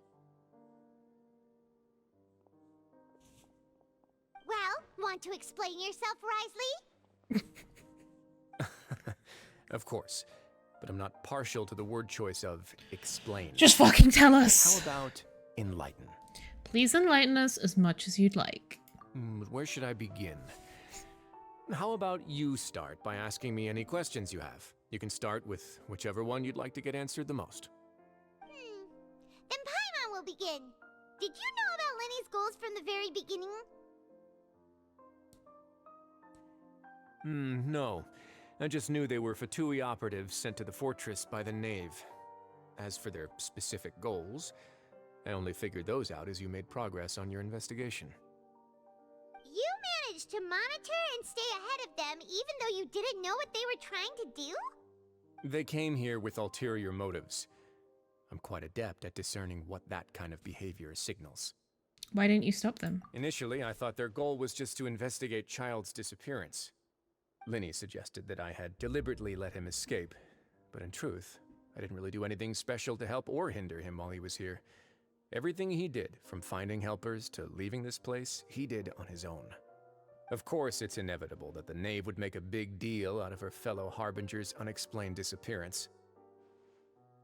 I'm also quite curious about where that Harbinger went, so I figured I might as well let the Fatui do their own investigative work. And that you still put them at risk, like... So you were hoping Lenny's group would just do your work for you! Fuck this guy. You make it sound like that's a bad thing. Unfortunately, things didn't go as planned. I assume that Fremonet has told you already, the ratio of primordial seawater around the fortress of Meripede is on the rise. The Forbidden Zone has always been Linny's target, and you got roped into that investigation after running into him. I began to intervene out of concern for your safety, and also to prevent the fortress from becoming entangled in more irksome matters. Fuck you. Are the rumors true? That you're also a former criminal? Now, why would you put it like that? Isn't staying here all day and serving as the manager of the fortress a kind of sentence unto itself? Another form of prison? I just happen to have some support from the rest of the inmates. That's all. Nah, fuck you, you're a cop. Right. Paimon wanted to ask, who invited Cloran down here? Me, of course. I paid her good mora to come down to the fortress for some field work. As a champion duelist, Miss Cloran could be considered to be an independent party. I needed to find an exceptionally capable person to help me get through the impending crisis. And saving Fremine was part of that crisis? You can think of it like that, yes. Credit where credit is due, that boy is quite adept at diving. Had conditions not been as hostile as they were, he probably would have found the missing Harbinger already. So the Forbidden Zone really exists? That's not something you should be asking after. Neuvillette only asked you to investigate Child's whereabouts. No, I'm sorry. You told me you would tell me the truth, or you would enlighten me. I asked you a fucking question. You said I could ask questions, and you would tell me the answers. So tell me the fucking answers. Now that you've put people at risk. You at least owe me a fucking explanation. I'm sorry.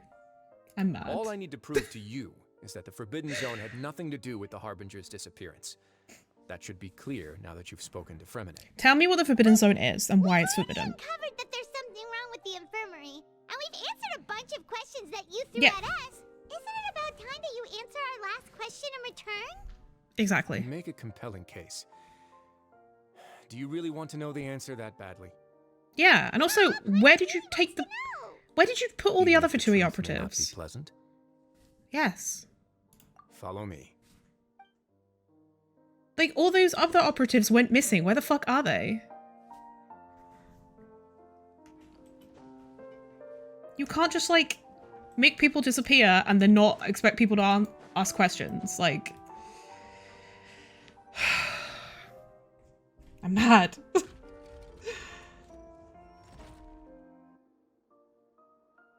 a hidden door here? And a whole basement behind it? Huh.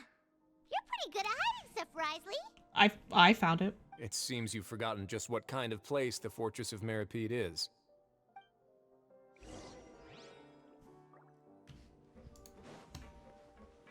It's a place run by a shithead who doesn't care about human life, but whatever.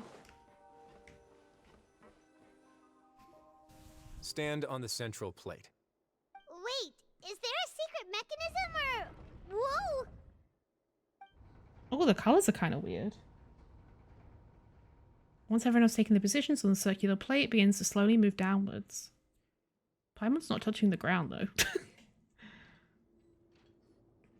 So, this is the Forbidden Zone? Honestly, for a place so well hidden, Paimon sure doesn't see anything special. And that is... What a huge door! There are 3 such isolation gates in total. Generally speaking, I'm the only one who's allowed to go inside. Hence the name Forbidden Zone. Am I correct to assume you're going to run on back and tell your little Fatui friends everything? Well... Wait, is this where the Gnosis is kept? Paimon wasn't thinking of keeping anything from them. Well, I'd advise you wait until you've seen the whole truth of this place for yourself before deciding whether or not to tell them. Is this where they keep the Gnosis? Because I know that Farina doesn't have it.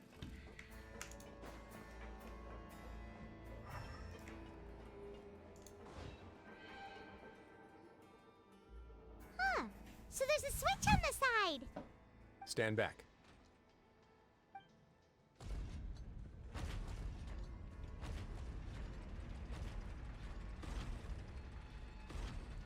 Whoa!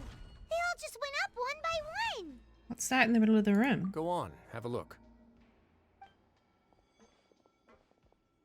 Why is this place so forbidden?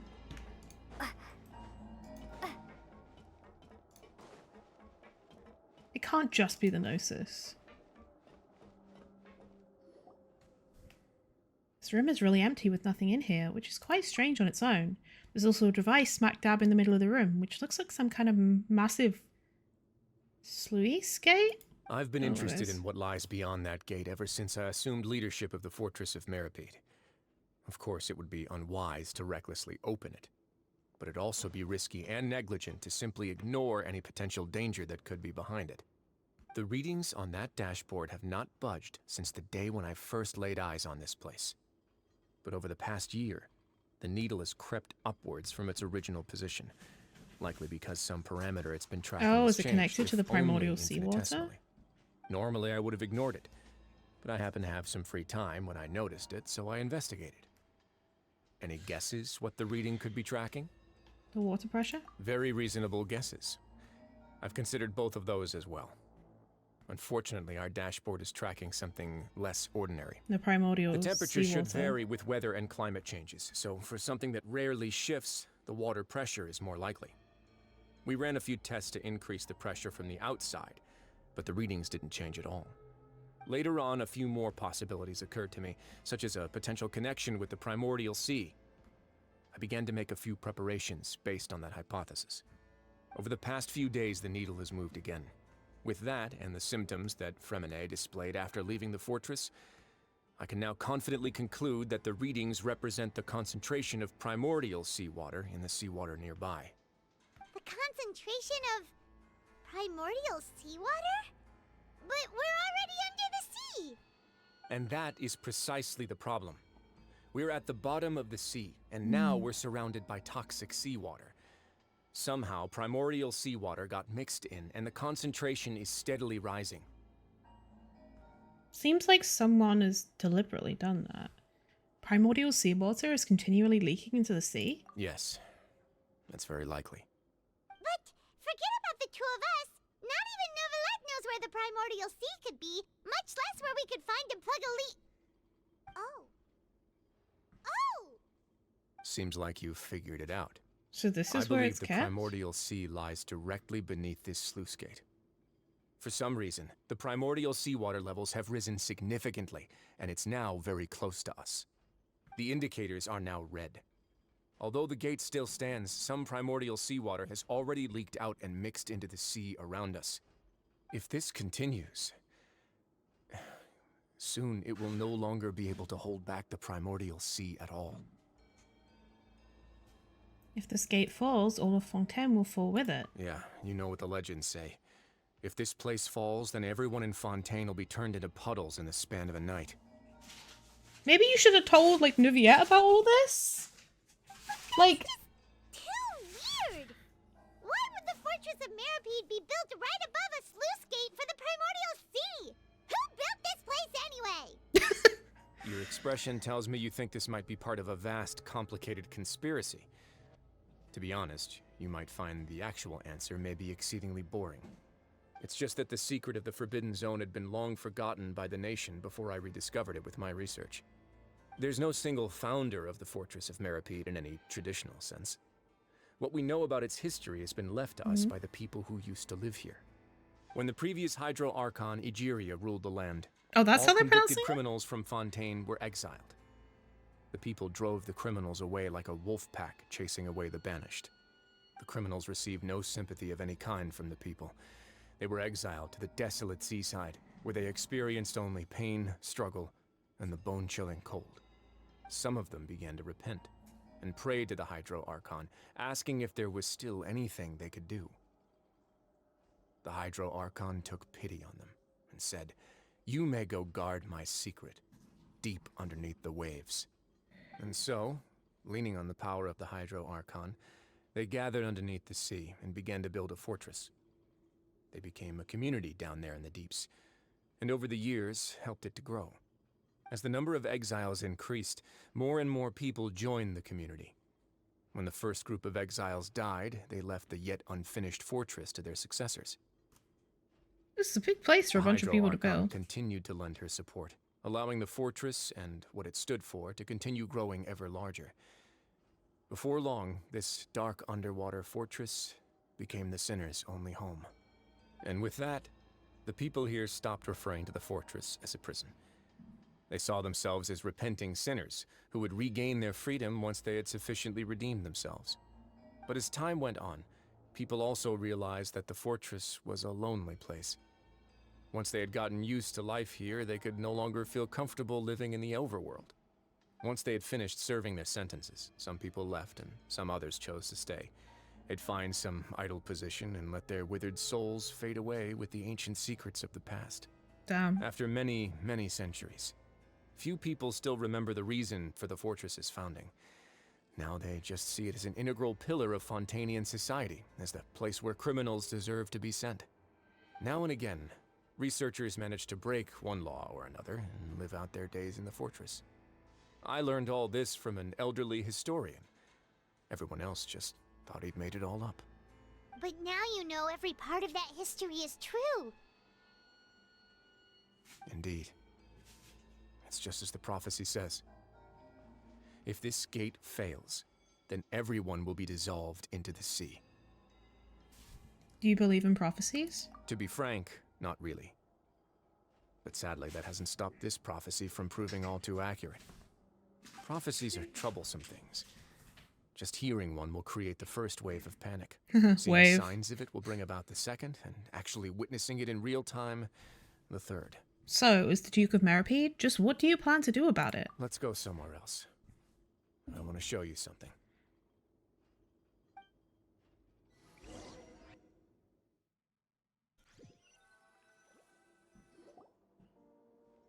This is it. Oh. Your Grace, perfect timing. The results from our last round of experiments have... Wait, Jurier, he's not alone! Huh? Lorvine and Jurier? No need to panic, you two. I've already told them about our plan. What? Well, you didn't, After you really. warned us not to tell a single soul about any of this? I'm skeptical as well. Are you sure they are trustworthy? I'm not sure if you're trustworthy. The results speak for themselves, don't they? These two may already know more than you could ever imagine. All right then, if Your Grace insists. They seem harmless enough, so I'll trust them for now. Well, how about some reintroductions? This is Jurier, one of the highest-ranked researchers from the Fontaine Research Institute. He used to work under Edwin. I trust that you've heard of Edwin? Wasn't he the one who set off the nuclear explosion? Yeah, we have. Good. Saves me a bit of time explaining. Edwin's main areas of research were archaeum and gravimeters. As his assistant, Jurier is quite familiar with them as well. I hired him to be my technical consultant. You want to blow up the Fortress of Meripede? Ah, what a lovely idea. I'm already imagining it in my head. Gotta admit, I'm tempted as well. Guys, focus! Focus! The fuck? That taskmaster over there is Miss Lorvine, and is also one of my technical consultants. While Jurier used to be Edwin's assistant, she used to be Jurier's assistant. Ooh, are they together?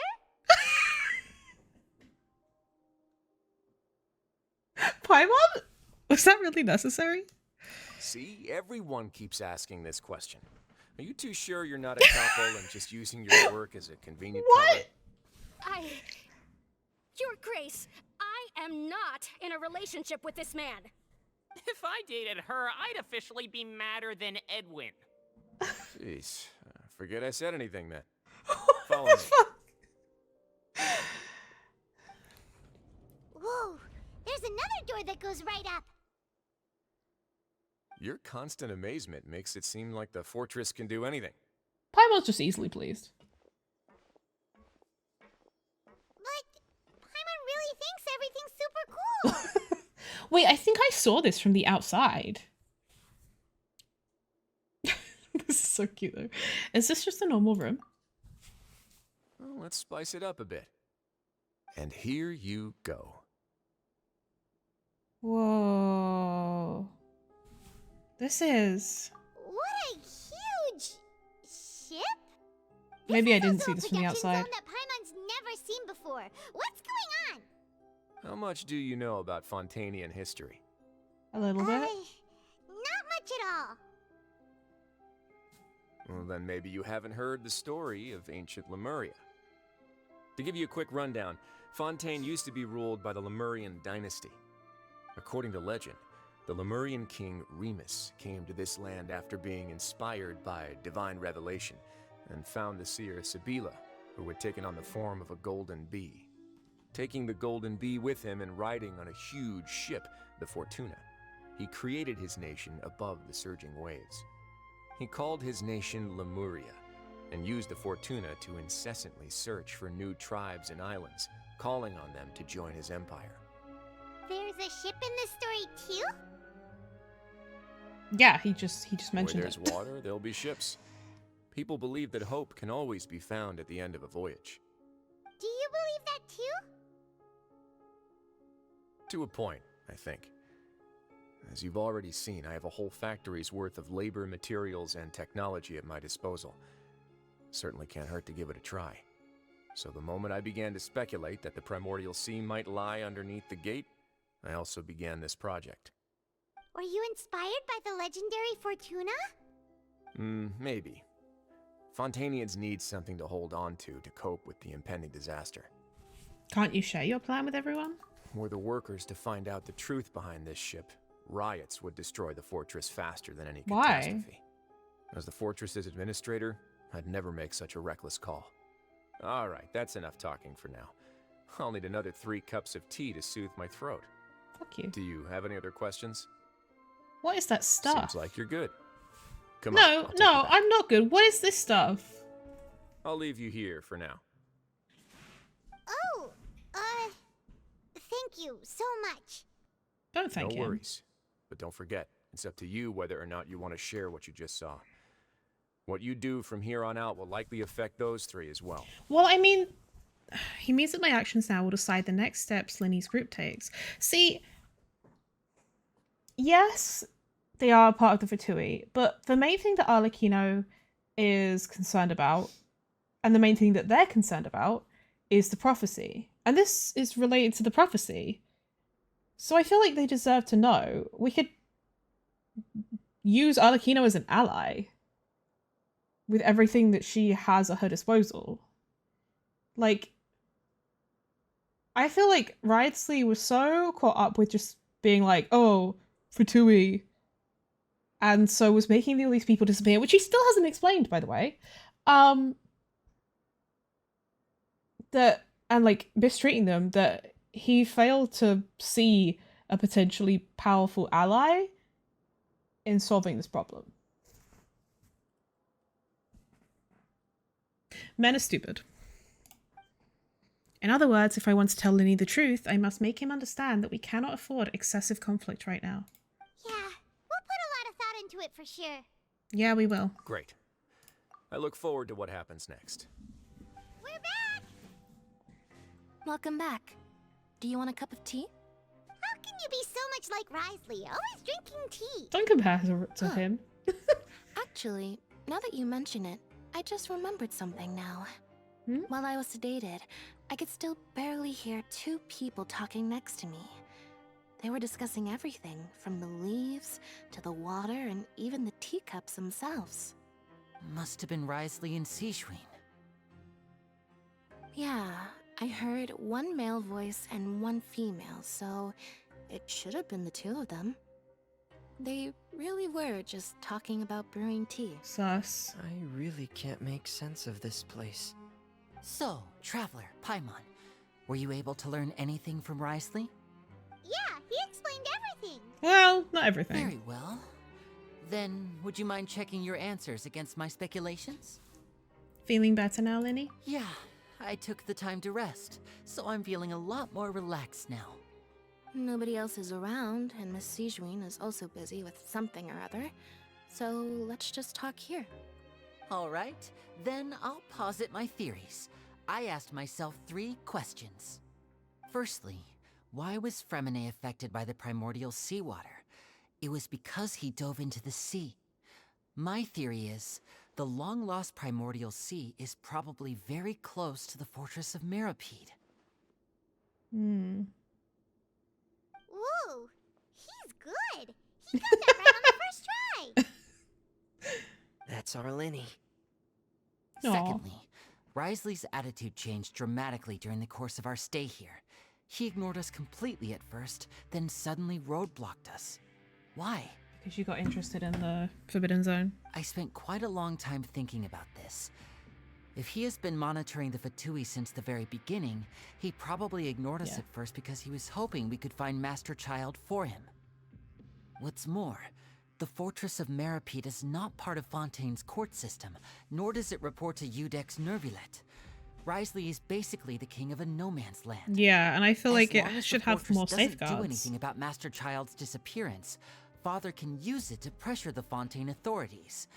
And while the two factions are pitted against each other, Wriothesley will be free to move between the parties of interest. If I had to guess, Having his cake and eating he it. probably has something that he's working on himself. It's likely related to the secret of the infirmary, but I just can't think of what it could be. Lenny's grasp of the big picture is amazing. You're super smart. Yeah, he is. Thanks so much. Then finally, there's the last question.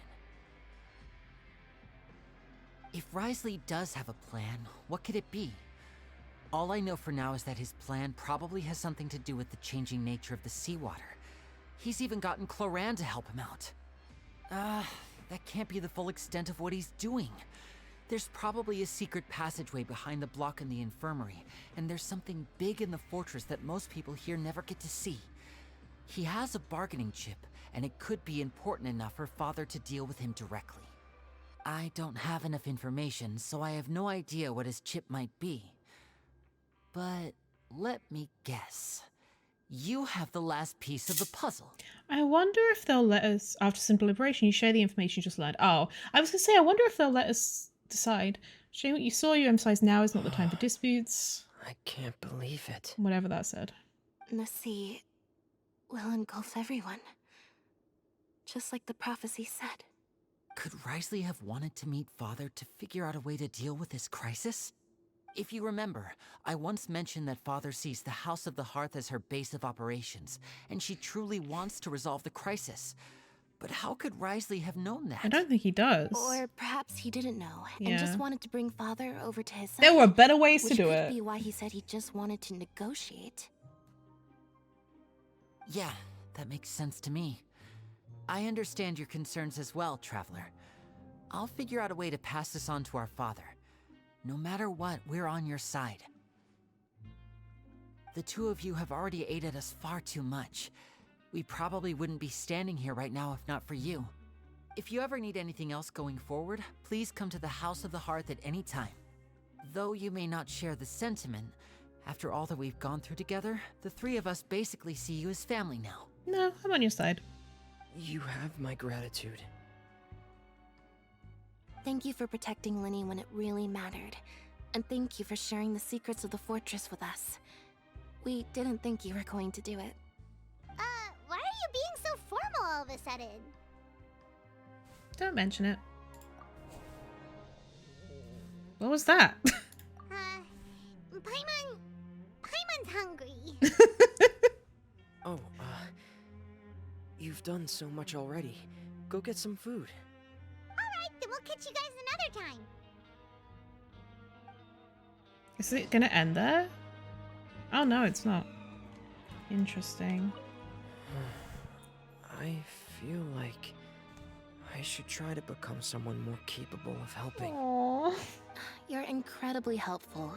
Lenny thinks so too. Yeah, you two are always telling me not to push myself, but aren't you just like that as well? Exactly. You guys be kind to yourselves. It's time for dinner. Welfare meals now being served in the coupon cafeteria. Why do I feel like something stuff's gonna happen here? Ours as well. Okay. Traveler and Paimon, over here. Are you here for dinner too, Miss Sijween? Mm-hmm.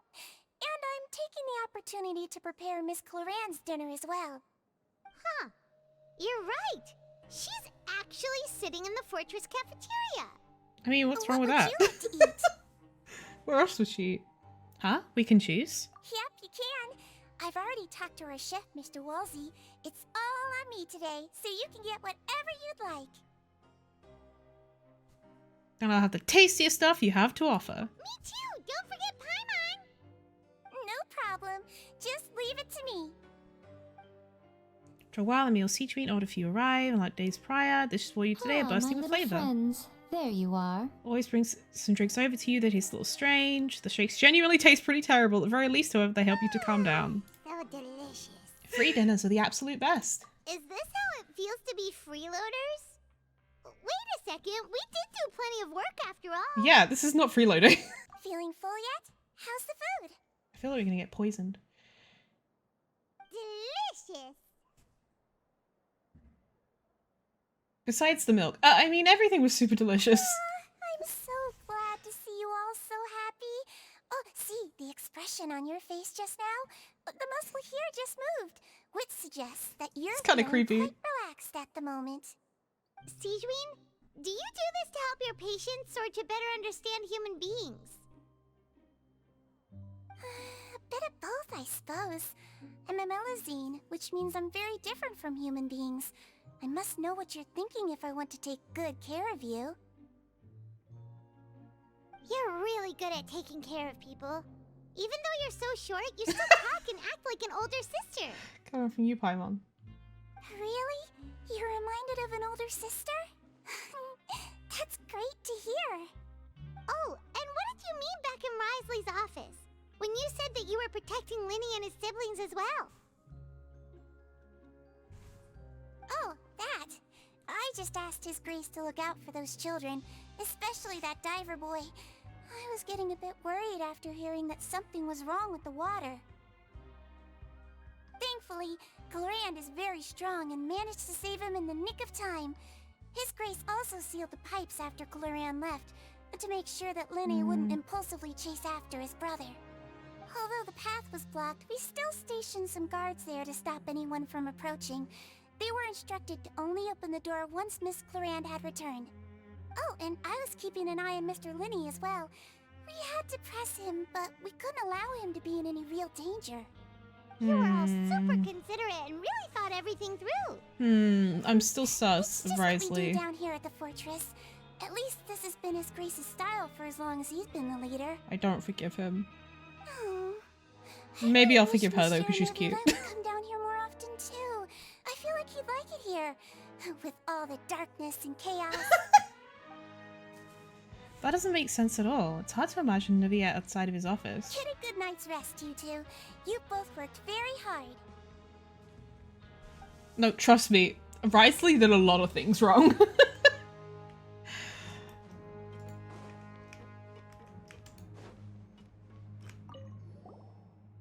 Glorand! Ah, it's you two. How's dinner? He's not hot enough It's to all forgive that. Miss Sijuin really put in a lot of effort. So we heard that Risley invited you to come down to help, and you saved Fremine too. You sure work super fast. Oh, it was child's play. Still, Paimon Child. didn't know even champion duelists mind. could take on side jobs. Oh, and why aren't you eating with Sijuin and the Duke? Won't you get bored eating by yourself? Miss Sijuin was with you, and the Duke has business of his own. Sus. Actually, didn't Navia say that you went out for dinner with her as well? Yeah. First time Aw. in a long time. First time in a long time. So you mean you've gone out to dinner with her in the past? In the past, yes. You seem to be enjoying yourselves here. Gay? This is technically a work trip for us too. Things will be getting messy at the fortress soon. Don't run around unnecessarily. Ominous. Oh, she's gone now? Okay. Why do I feel like there's about to be some fuckery? So much has happened. Paimon just feels absolutely exhausted now that she's finally relaxed. Paimon's super sleepy. Are you sleepy too? Yeah, I'm also getting there.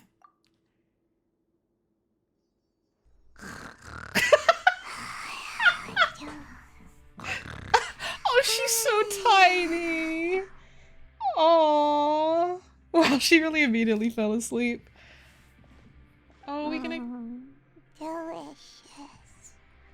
Paimon wants seconds for free. Oh, good night. Oh, this is so cute and wholesome. Out of my way! Uh-oh. Get out of my way! What happened? Why is everyone running? Uh-oh. No idea, but something must have happened. Stop asking! Uh-oh. SpaghettiOs. Who's yelling? Paimon still wants to sleep. Has it breached? What's that sound? Paimon, wake up. We need to go out and see what's going on. Oh, God. I'm stressed. This seems bad. What? What happened? Why is everyone running around? Hey, what are you doing? Nope, he said bye. No time to explain, mate. Goodbye. Hey, wait! What's wrong with these people? They won't even talk to us. We should probably follow them, huh? They're here! There you are! Oh, thank goodness! Quisto and Lavaroon, do you know what happened here? We came here especially to inform you. Something seems to have gone terribly wrong just now. His Grace is telling everyone to evacuate and get out of here. Oh Lavaroon dear. was saying you two are new here and you don't have many friends, so you might slip through the cracks. Haven't you heard all the stories like that? An evacuation is successfully completed, yet you only find out once you do a head count that 1 or 2 people are missing. Wait, weren't you the one who brought that up?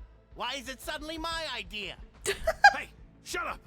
Let's just go. Okay, whatever. The point is, you should come with us. You said His Grace said to evacuate outwards? Yeah, he said to get as far away as possible, upwards and outwards. Then that means whatever happened must have happened down below. Oh no, isn't that gate at the very bottom? No, it can't be that thing. Don't say it out loud, Paimon. What? Hey, where are you going? We have to go find the Duke. You two just go and get out. Go on without us. Hey, hey! Be careful! This seems bad. Attention! Please evacuate upwards and outwards, upwards and outwards. If you're already at the topmost layer, then try to move as far outwards as possible.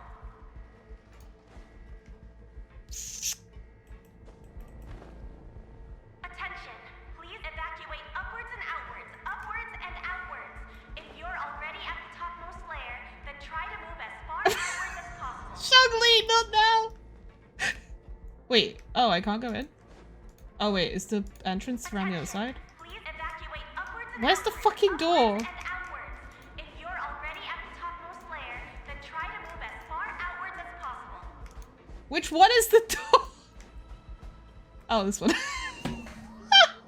I can't fucking find the door. Oh god. Welp.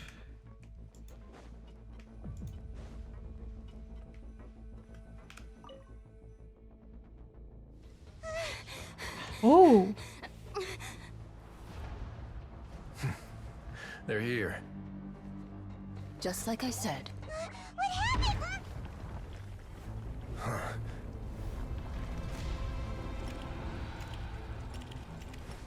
You're just in time. But be ready to run. Oh?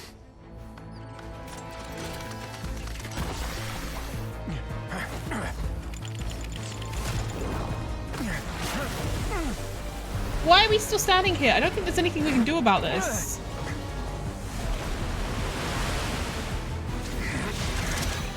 Oh wait, he's gonna turn it into ice? Oh! I mean, that works.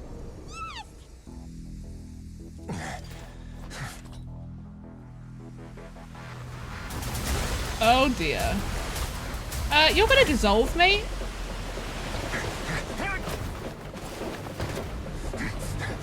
Do we actually have to, like, player has to run? 3, 2, 1.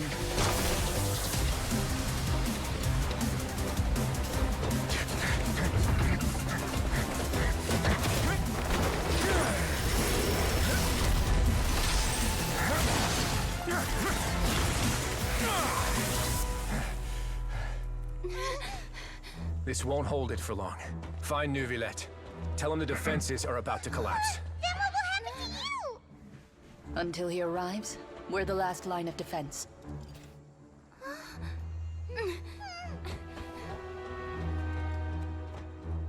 The gate. How long do you think it'll hold? That depends on us.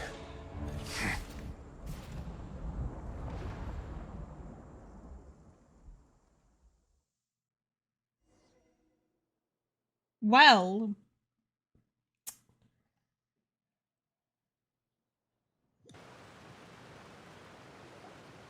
Neuvillette, why are you here? He knows something's Traveler, happened. I need you to head to the Opera House immediately. Farina will soon be meeting with the knave there. You must protect Farina and make sure she doesn't spend too much time alone with her. Oh, because Arlecchino might try and take the Gnosis, I guess, even though Farina doesn't have it. Okay, you can explain everything else to me later. Will do. You have my sincerest gratitude. Oh, it's weird seeing Fatui. There are a ton of Fatui and Palais Mermonia people over there. The knave is probably here already. We need to hurry. Are you two the Traveler in Paimon? Monsieur Neuvillette has left instructions. Please follow me. Though I'm sure he's already explained, this should be a mostly cordial conversation, unlikely to give rise to violence. But it would be most appreciated if you could protect Lady Farina to the best of your abilities. So that indicates that even though she's the Hydro Archon, she really isn't very strong. Either that, or Arlecchino is just so strong, but then, like, the idea of the Fatui Harbingers, who are technically, like, mostly human, like, being considerably more powerful than the Archons is just kind of wild. I will do my best.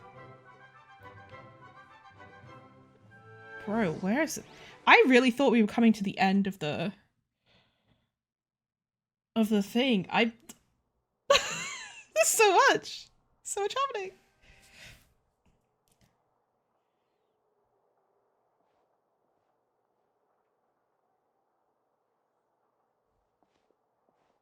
Oh, so you two are the honored guests Miss Farina mentioned. I'm already coming. Of course! How could they not attend a meeting such as this? I must always have 2 or more guests at my dessert table. Otherwise, the occasion would be too lonely and unbecoming of my station. Uh-huh, sure. It is my pleasure to make your acquaintance, traveler. I have heard much of your accomplishments. I am the Knave, one of the 11 Fatui Harbingers. So this is the Knave, the head of the House of the Hearth, and the Lini siblings' father. She certainly does not seem easy to deal with. Greetings. I've already prepared seats for you. Come, sit beside me. She's like, perhaps you two are "Please unaware help." of how Miss Farina and I do things. You see, we actually recently agreed to get together for tea when we had the time. See this? This is a limited type of confectionery that Miss Farina simply adores. There are only 16 slices sold every day. Here, why don't you and Paimon have a taste? Why is it so limited? She seems friendly enough, but that can't be all there is to her. The Knave is a force to be reckoned with. I should be very cautious around her. Traveler, what do you think of this cake? It's quite tasty, and I think Paimon agrees too. That's good to hear. Paimon's So what Child uncharacteristically said was quiet. on the mark after all. You do share a taste in desserts with Farina and I. What? Wait, Child should have no reason to have said something like that. I wonder how he's doing nowadays. You must have heard, right? He's suddenly gone missing. I'm really worried about his safety, you know. Here's to hoping that he's an excellent swimmer. She sounds like she's not telling the truth. I have faith in his abilities. Since we're talking about him, I feel like I should add something. His martial prowess really looked certainly pretty impressive, yeah. Farina looks quite nervous. There must be some kind of bad blood between her and the Knave. Oh, so you're also familiar with his aptitude for fighting, Miss Farina. Oh, right. I almost forgot. Child was subdued by Udex Neuvillette right in front of you. Against ordinary people, my colleague would never be on the back foot. But alas, he just never imagined he'd run into such a person. I must express my admiration for Monsieur Neuvillette. I managed to find a few leads on his whereabouts. Coming from you, that's not surprising at all. But I thought you would be happier to hear the news. Of course, but it's still a bit of a shame. You see, I would have been far happier had I received this news somewhat earlier. As you well know, a long time has passed since Child disappeared.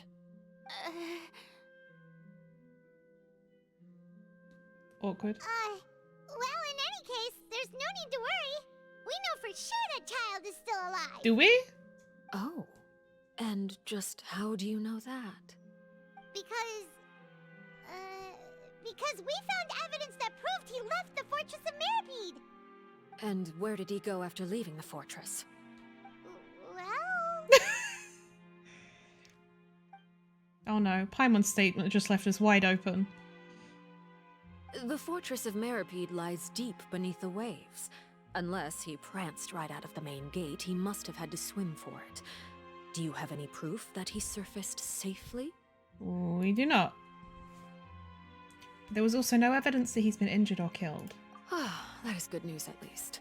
His sister Tonya sent a letter to Fontaine not too long ago. Since he was unfortunately unavailable, I picked it up on his behalf. I feel like his family should be Do you have any idea informed. how he usually writes back to his family? Dear Tonya, your letter made me feel like we were still enjoying our time in Snezhnaya together. I'm currently admiring the scenery on the streets in front of the opera house. So we're gonna lie to them? Is it something like that? She's turning up the pressure. I'm not sure if I'll be able to convince her, but I can at least try to distract her from Farina. It sounds good to me, yes. All letters tend to follow the same few formats anyway, right? As long as the contents are accurate, it doesn't matter so much how it's written or how it's worded. Huh? What? Hold on. The water in the teacup is shaking. I suppose this is also a sign of things to come, Miss Farina. Huh? She sounded so menacing. I don't quite understand what you're trying to say. Have we entered into the next stage of the prophecy?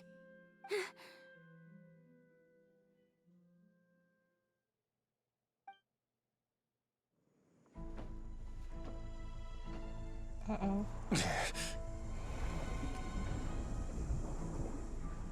My thanks to you both. I will take it from here.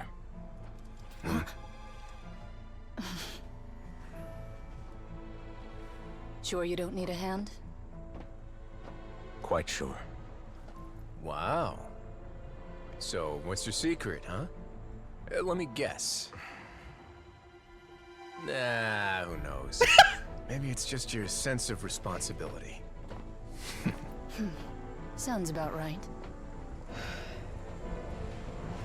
I'm actually nervous.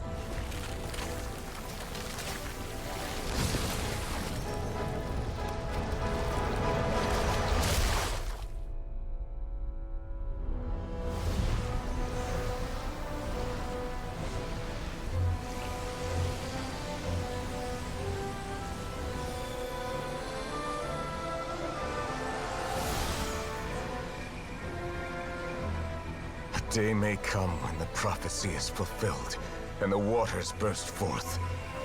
But it is not this day! This ancient power could easily obliterate an entire race. A tsunami of fury would unleash endless catastrophe.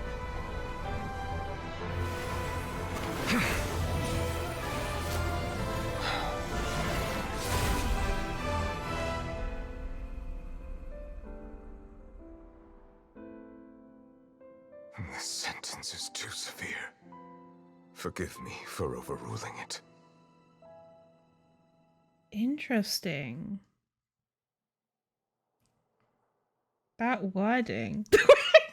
My desk with my erection. Interesting, the wording used. Seems like the problem inside has been suppressed. Let me guess. We're safe for now. Indeed. But only for now. I win this bet. You owe me a present. Very well. It was indeed just as you said. You made a bet? We made a bet on the size of your entourage. Cloran thought you wouldn't come down by yourself. I figured you would have at least brought a few people along for appearance's sake. It appears I underestimated just how confidential the mission was. Shouldn't you have gotten used to confidential missions by now? That's just how the courts operate. So what gift must the loser give? Tea? He already has tons of tea in his office. I'm thinking about a set of legal codices. Wouldn't happen to be a dig at my lack of legal awareness, would it? Well, I'm sure His Grace doesn't consider the fortress to be outside the law. I was under the impression the residents of a place like this would be uninterested in the legal codices. That was obviously a joke. Frosty. Anyway, you've still got some unfinished business to attend to in the overworld, correct? No need to stay here if you have a pressing matter.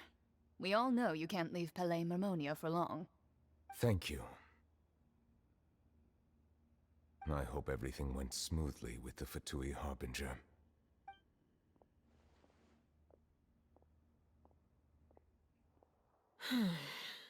I must say, we've spent long enough playing house. Miss Farina, as the Hydro Archon, I am sure you understand the exact meaning of the phenomenon we just witnessed. Or should I say, that's what I originally thought. But looking at your expression, was I wrong? And you haven't a clue? She sounds so... What are you trying to say? Furious. At this point, I don't think there's any more need to speak as diplomatic representatives. Allow me to speak to you now as just a Fontanian. You know the prophecy by heart, and also that every part of it is being proven true. Yet, here you are, relaxing, drinking tea, and eating desserts as if it's all nothing more. To be fair, than you stray asked for the bugs meeting. in your garden. Do you really think that's acceptable? The prophecy's hanging above our necks like a guillotine. Every faction is looking for a way to either avert the disaster or save their own. Even the orphans of the House of the Hearth have devoted everything to saving their homeland. But you? It beggars belief just how She doesn't know what to nonchalant and do. carefree you have been. From the very beginning, you, the god Focalor, you have utterly failed to take action. You're wrong. I've never ignored the prophecy, nor have I just been passing the time in self-indulgence. Retract your accusation and stop doubting the wisdom of the gods with such absurd conjectures. I am not alone in my doubts, you know. All the children of Fontaine may be harboring the exact same thoughts right now. Oh, great Hydro Archon. How are you going to save them? Save us? How are the people you've sworn to protect supposed to survive in a land that will soon disappear beneath the waves? I have my ways, and I've been working on them for all this time. Even if you look down upon me, you have no right to judge me. Fontaine will be saved. Even if I still cannot see the true future right now, as long as I continue on as I am, I will be able to hold my head up high. Farina's not acting like her usual self. She's actually seriously refuting the name's accusations. She means Then what she I ask says. you, Miss Farina, just what have you been working on? Where can we see it, and what is it doing to help? She doesn't know what to do. So was that all a lie, or can she really not tell us? She was so full of conviction and confidence just now, but now she's deflated like a pop balloon. My machinations are just like the prophecy itself. They will only reveal themselves at the fated time. It is just that beings like yourselves are unable to perceive them as of yet. Not humans. I see. As a god, the proof of your labor always lies beyond prying mortal eyes. Allow me to be so bold as to ask another way. Would it be possible for you to tell us the parts of your plan that are not confidential? Such as your emergency response plan for the impending disaster? An emergency response plan? Oh, that look in your eyes. Have you not even prepared one of those? The emergency response plan is also strictly confidential. Then allow me to jog your memory. Miss Farina, what is the purpose of your Oratrice Mécanique d'Analyse Cardinal? And what do you plan to do with the massive amounts of indemnitium that has accumulated over the years? The Oratrice? It's just like it appears to be. So you also have no idea. If I'm not mistaken, someone's using it to prepare for something. Maybe But not yet. unfortunately, it would seem that someone is not you, Miss Farina. I first caught wind of this when Linny tried to investigate the Oratrice in the Opera House. You see, even just getting close to the core contaminated him with an extremely large amount of indemnitium. Oh, I didn't know even this. if that had nothing to do with you, then effect what that have could on you him? possibly be working on, oh great Hydro Archon? Just tell us, Farina. Oh, right. I almost forgot.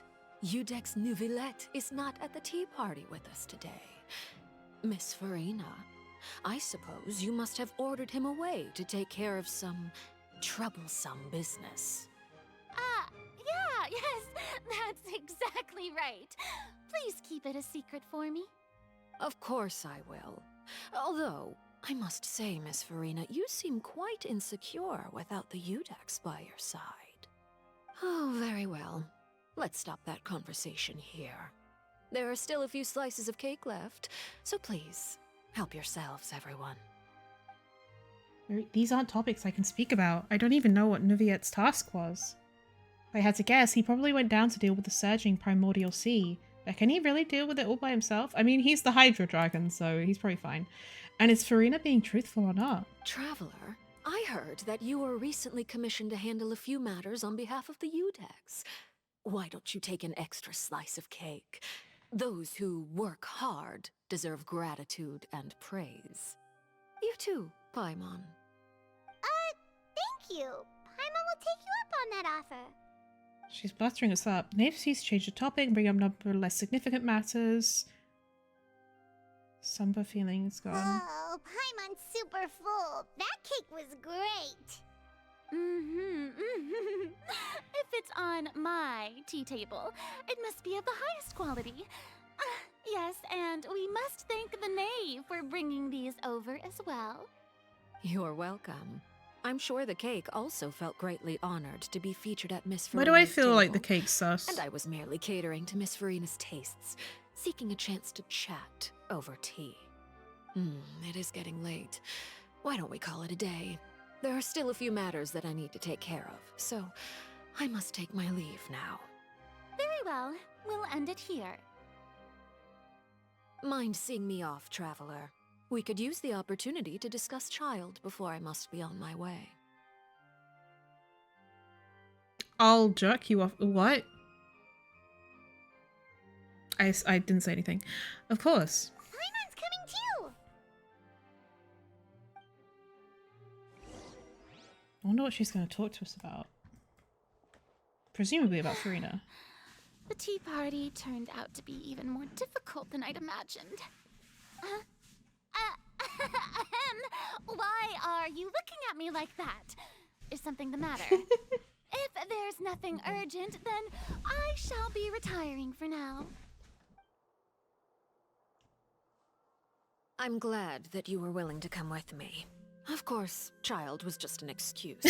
I have no interest in your dealings with him. That's what Paimon thought. What do you want to say? You lent your aid to the children of the House of the Hearth. As their father, I would like to express my gratitude.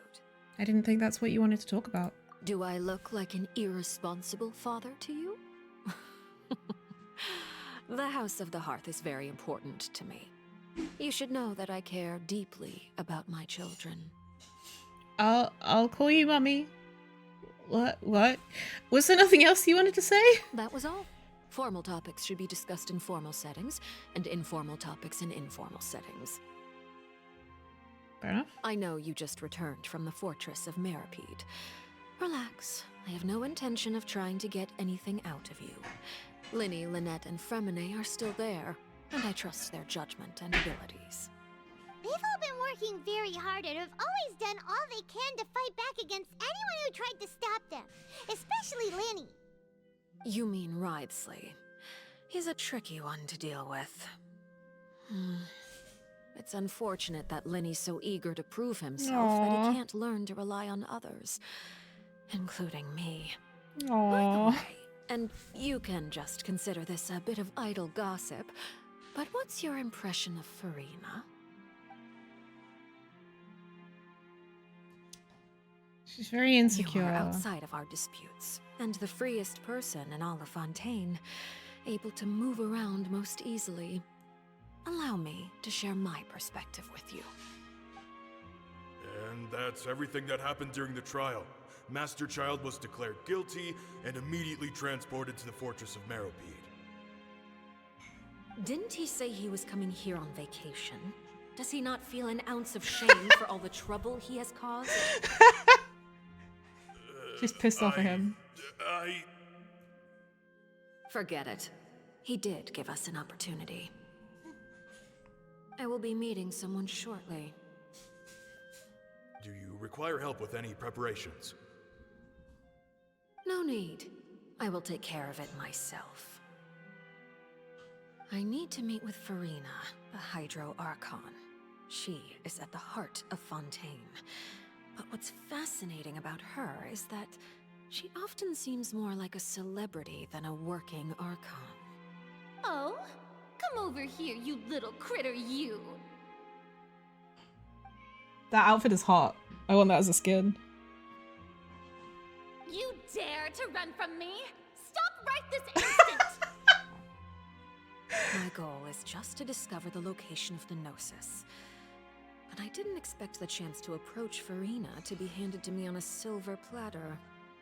This is so easy, it's actually making me a bit suspicious. Anything left unguarded is usually just bait. But no one will blame someone for taking the bait. After all, from the moment it was attached to the hook, the bait is meant to be That's why she's scared of her, because she had a prior run-in. It's just as I guessed in the second before I struck. The Hydronosis is not currently held by the Archon.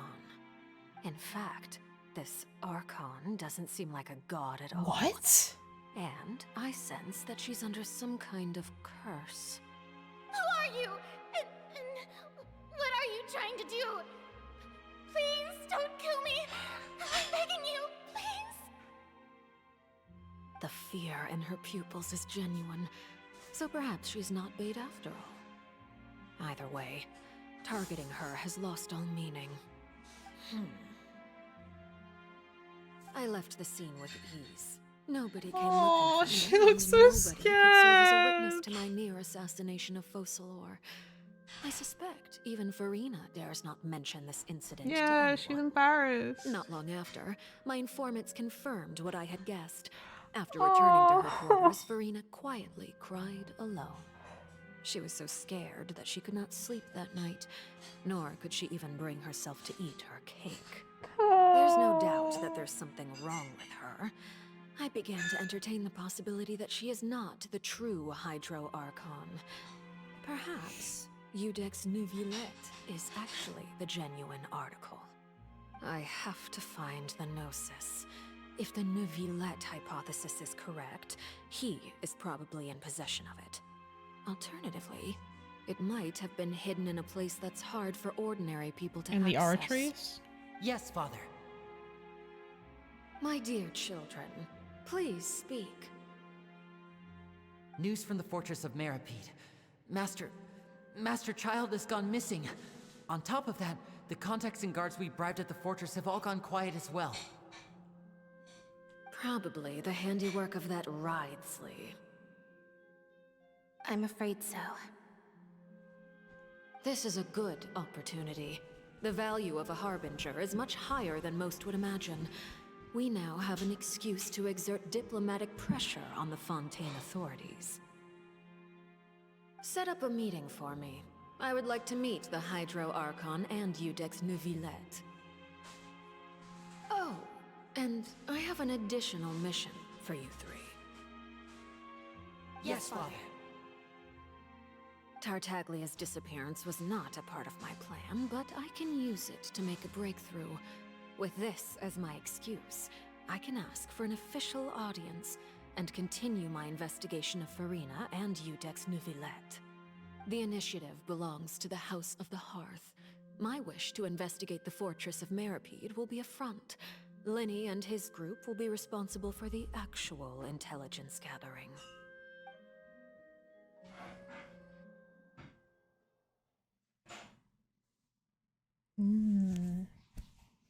Interesting. I feel so bad for Farina.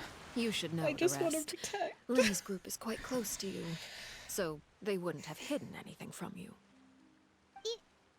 You attacked the Hydro Archon? It wouldn't mean anything, even if you shouted it from the rooftops. After all, even Farina herself is still pretending that nothing of that sort ever happened. No wonder she was so scared. Alright then. I've now had her. 2 chances to enjoy tea with Farina. I have to say, the leadership of Fontaine is even more inscrutable than I had imagined. I once surmised that Udex Neuvillette must be the Hydro Archon, but now, that doesn't seem right to me either. Yeah, he's a dragon. I need to stop staring at her crotch. Maybe the Hydro Archon's power died with... How did they say it? Was it... Egeria? Farina doesn't have the Gnosis, and maybe Farina was just an Oceanid who got turned into a figurehead. How did you come to that conclusion? I am a servant of Her Majesty the Tsaritsa. Over my years of service, I've learned how a real Archon conducts and carries themselves. Whether Udex Neuvillette or Well, all Farina, Archons are different, though. fits the bill. It's hard to imagine either of them as the Archon. Of course, that is all just how I feel. Gut feelings often do not require justification. It is, however, quite amusing to me that after all my years working in intelligence gathering, I've come to realize I am at a complete loss regarding the identity of the god of the land of my birth. Don't you think Fontaine is quite intriguing? A catastrophe looms, yet many secrets have yet to rise to the surface. Get it? Surface It to looks water. like Fontainians will have no choice but to save themselves. Ultimately, though, one must survive in order to do anything else. Should the need arise, I would be happy to cooperate with you. You don't need to commit to anything right now, of course. I have a feeling that the situation will continue to evolve, and as your name is often connected with noble deeds, I'm sure we will work together someday. Neuvillette? He certainly returned quickly. You must want to catch up with each other, so I'll leave you to him.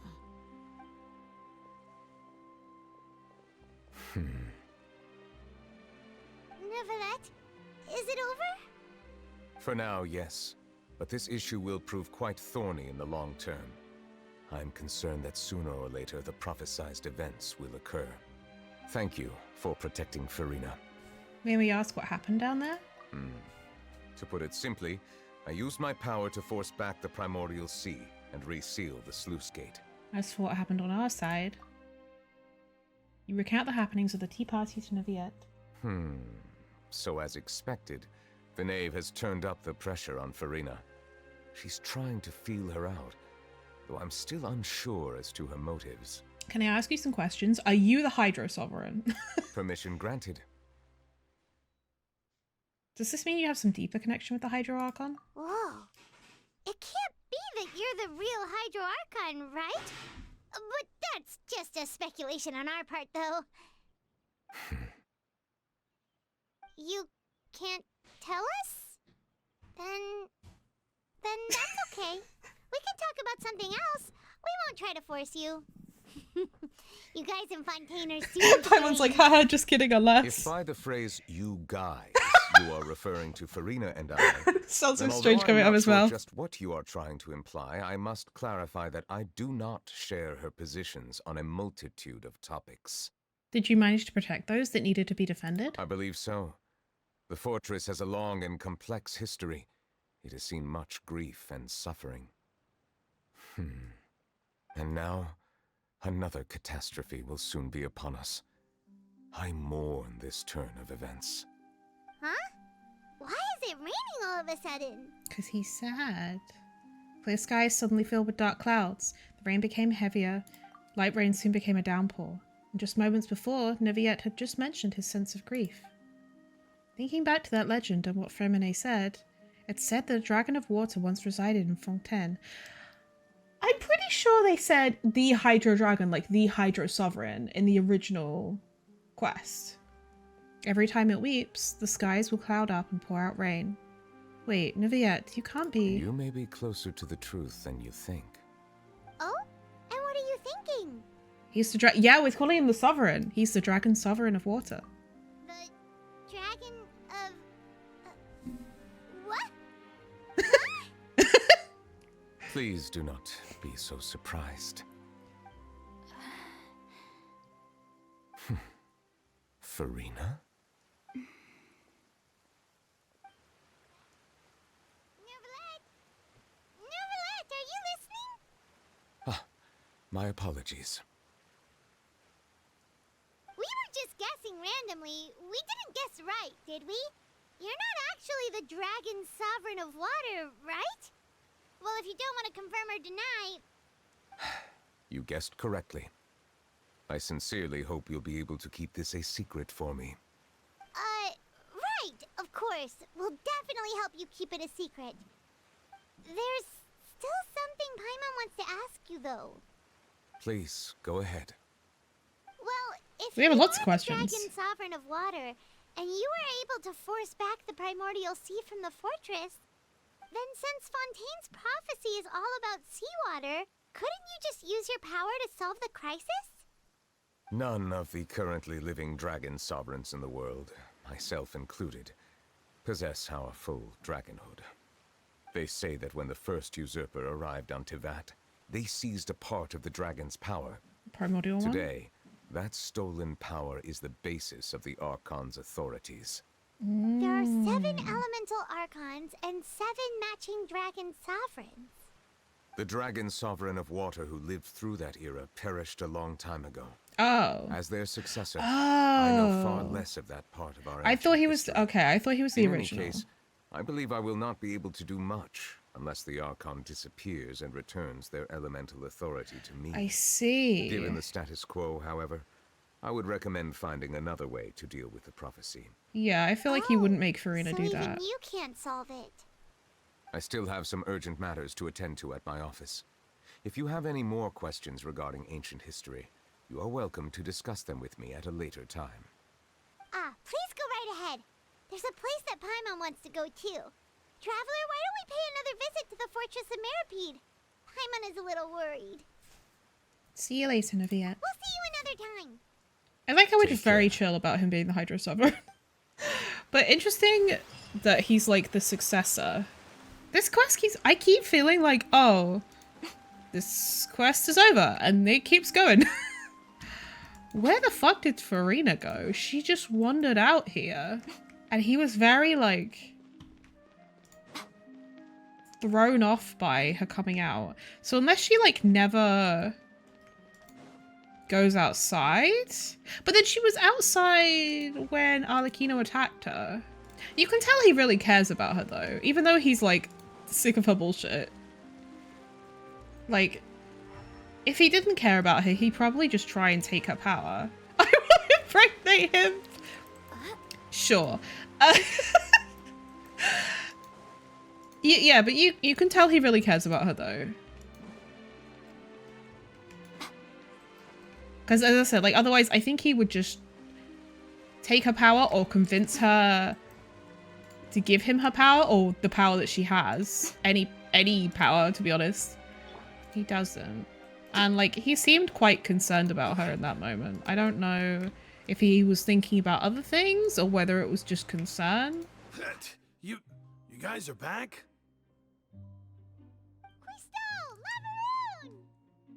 You guys didn't get caught and thrown back down there, right? No, not at all. And here I thought you'd managed to escape from jail during all the commotion. I'd held you up as legendary jailbreakers, but now you're telling me you just never left? Well... We're sorry, but we just had some business to take care of. All right. There's no need to get caught up in the details. We're just relieved to see you. He was super worried about you, you know. Hey, it wasn't just me. Weren't you super worried as well? Something like that, yeah. I was also transferred to work in the kitchen a few days ago. I can still hear Quisto mumbling to the carrots. Are those two all right? You think they made it out alive? Whenever he'd say that, I'd tell him I'm sure they're fine. Wherever they are, they're kicking back with drinks in hand, enjoying the lovely scenery. Hey, there's nothing wrong with worrying about your prison pals. Is there? I mean, considering how they always love listening to all my gossip. These two. They sure are a lot warmer and friendlier than when Paimon first met them. I think they were warm and friendly when we first met them. Your meals will bring all the prisoners to the cafeteria. Oh, well, if you say so. I'll be watching you to make sure you finish every last bite. Hey, why don't we have a meal with those two one of these days? You want to cook for them yourself? Why not? Good chance to show them what I can do. Aww. What chill dudes. Dudes rock. Sijween! Traveler, Paimon, you're back! Are you still doing all right? Did either of you get hurt? Don't worry, we're both doing great. We're fine, but what about you guys? It was such a huge mess. How bad was it? A few people sustained superficial injuries, but that's about the extent of the damage. Monsieur Nervulette paid us a visit. It was all thanks to him that we managed to suppress the crisis for the time being. Oh, of course, we must also thank you for the help you provided. How did Nervulette know that he was needed here? We told him. Monsieur Nervulette has strong resonance with the hydro element. We told him. We went to get help from him. You can feel the waves produced. That was why we went up. While bandaging the injuries of the wounded. They were Sure, mumbling the whole time about how you just ran down without a word. I'm so relieved to see that you're both all right. If you're not too pressed for time, please stay with us a few more days. Just let me know if you get a craving for any particular dish, so I can have Mr. Walsey get your meals prepared. Oh, and please feel free to visit the infirmary for a break at any time. I'd like to take the opportunity to spend some more time observing your facial muscles as well. Aww. Your happy smiles are Kinda quite weird. contagious, you know. They're so memorable, and I've missed them immensely while you were gone.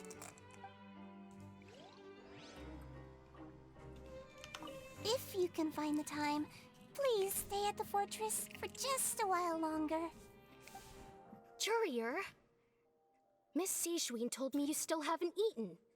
Yeah, I was working on something, so I forgot. That's no excuse for... Huh? Oh. It's you two. Junior, Lurvine, we're back! Hello there. It's been quite the mess here recently. How have you been? We're fine, thanks. And you? Are you still taking the secret passageway from the infirmary to work on the ship? Yep. That is still top secret, though. So don't say a word to anyone. It can be a bit annoying when there are lots of people in the infirmary, but I still prefer taking that route over the one from the Duke's office.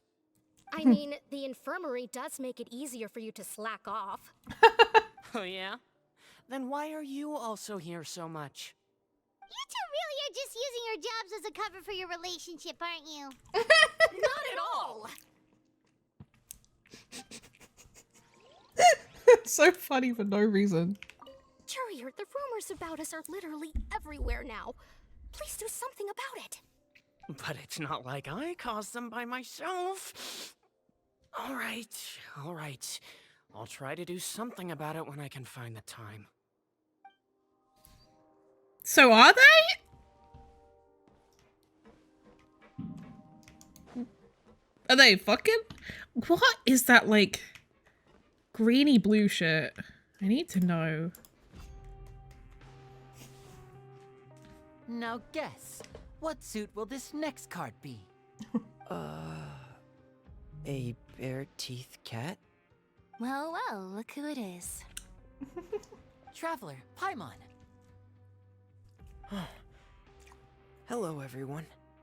Looks like you're recovering nicely from it, eh? Mm-hmm. Thanks to everyone's support. Oh, right. I managed to work up the courage to thank Miss Clorand in person. Whoa, how did she react? She told me that it was nothing. It was as if saving a life wasn't a big deal to her at all. She also told me not to worry about it. She didn't want to stress you out, that's all. She's right, and it's best not to dwell on it. Yeah. Okay, but check this out. We went back to the opera house and we met the knave. You met Father? Did she say anything to you? She said a few things that were, a bit hard to understand. And also that she's looking forward to working with us in the future. It was a little surprising. Her attitude towards you is even better than what we'd imagined. That's fantastic. You should believe her. She has her own way of doing things, and she'll do everything in her power to help those she considers close, which now might also include you. Mm-hmm. Father is very capable, and also trustworthy. I feel like... Paimon just remembered that she thought Linny was a bit too proud as well. She said that you should learn how to rely on others sometimes. Got it. That does sound like something that Father would say. Hey! Are you going to stay here for the next few days? Looks like it, yeah. I feel like Arlecchino will save us at some point. Excellent. I will host a tea party. For real? Then Paimon wants another serving of cake. Another implies that you were already served some delicious cake while you were up there.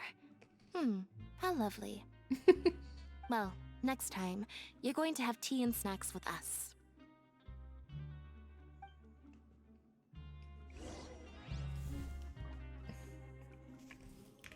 We should start preparing that tea party. Oh, that's a great idea. I'm all for it.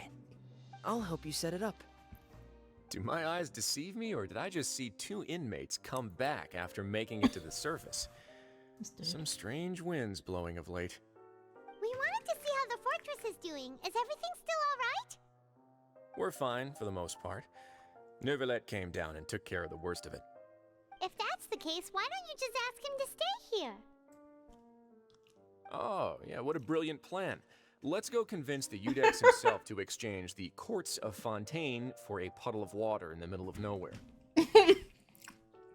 I don't think that's going to work. He came here in a hurry and left without even stopping for a cup of tea. He did remember to take Miss Sigewinne's gift with him, though. He sure sounds super busy. Miss Clorand has left as well. She also took her gift from Miss Sigewinne. Were the gifts milkshakes? Neuvillette got the milkshake. Clorand received lipstick instead. Those aren't even remotely alike. Well, it's Neuvillette's own fault for making Sigewinne worried about his health by working so much. But besides that, our head nurse is still pretty fond of picking out beauty products for the ladies. Aww. Oh, and I have some gifts here for you as well. Are these from Sigewinne too? Nope, they're from yours truly. You've already wrapped up your work at the fortress, so you can return to the surface at any time. You haven't yet served your full prison term, however, so you may continue to use your cell until your term is up. Sure. For real? Then we could stay here for a really long time? Why would we want to? Is food still covered? You may access the cafeteria for free. Just remember to come complete your paperwork once it's time for your release. We're back in our cell again. We're no longer prisoners, though, so it really doesn't feel the same. Feels like a huge weight is off our shoulders. Sure feels that way. But the truth is, we never did anything bad to begin with, so I'm not sure why we put so much pressure on ourselves. Paimon, is there anything you'd like to say? Huh? How did you know? Because you usually just immediately fall asleep. Hey, that's not true! Alright. Okay, Paimon just wanted to say that we really are an amazing duo after all. That was in doubt? It's like, we've now gone to so many places together and become friends with so many people. We've never stopped traveling or stopped meeting new friends. There are so many bad things in the world, and we're just two people, but we've still been solving problems no matter where we go.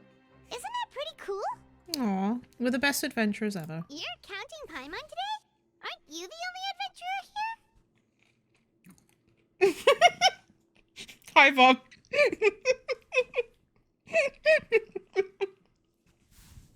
How are you? Being a guide counts too. Then let's ask Catherine to give Paimon an adventurer handbook as well. Paimon will also be an adventurer from today forward. Just the thoughts making Paimon giddy. Paimon's gonna crash, so you sleep soon too.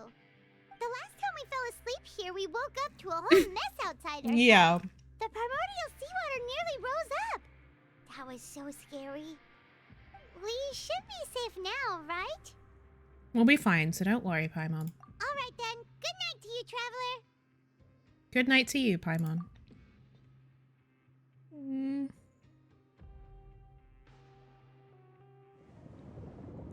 Not again.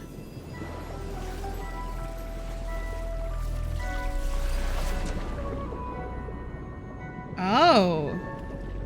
He is in the primordial seawater.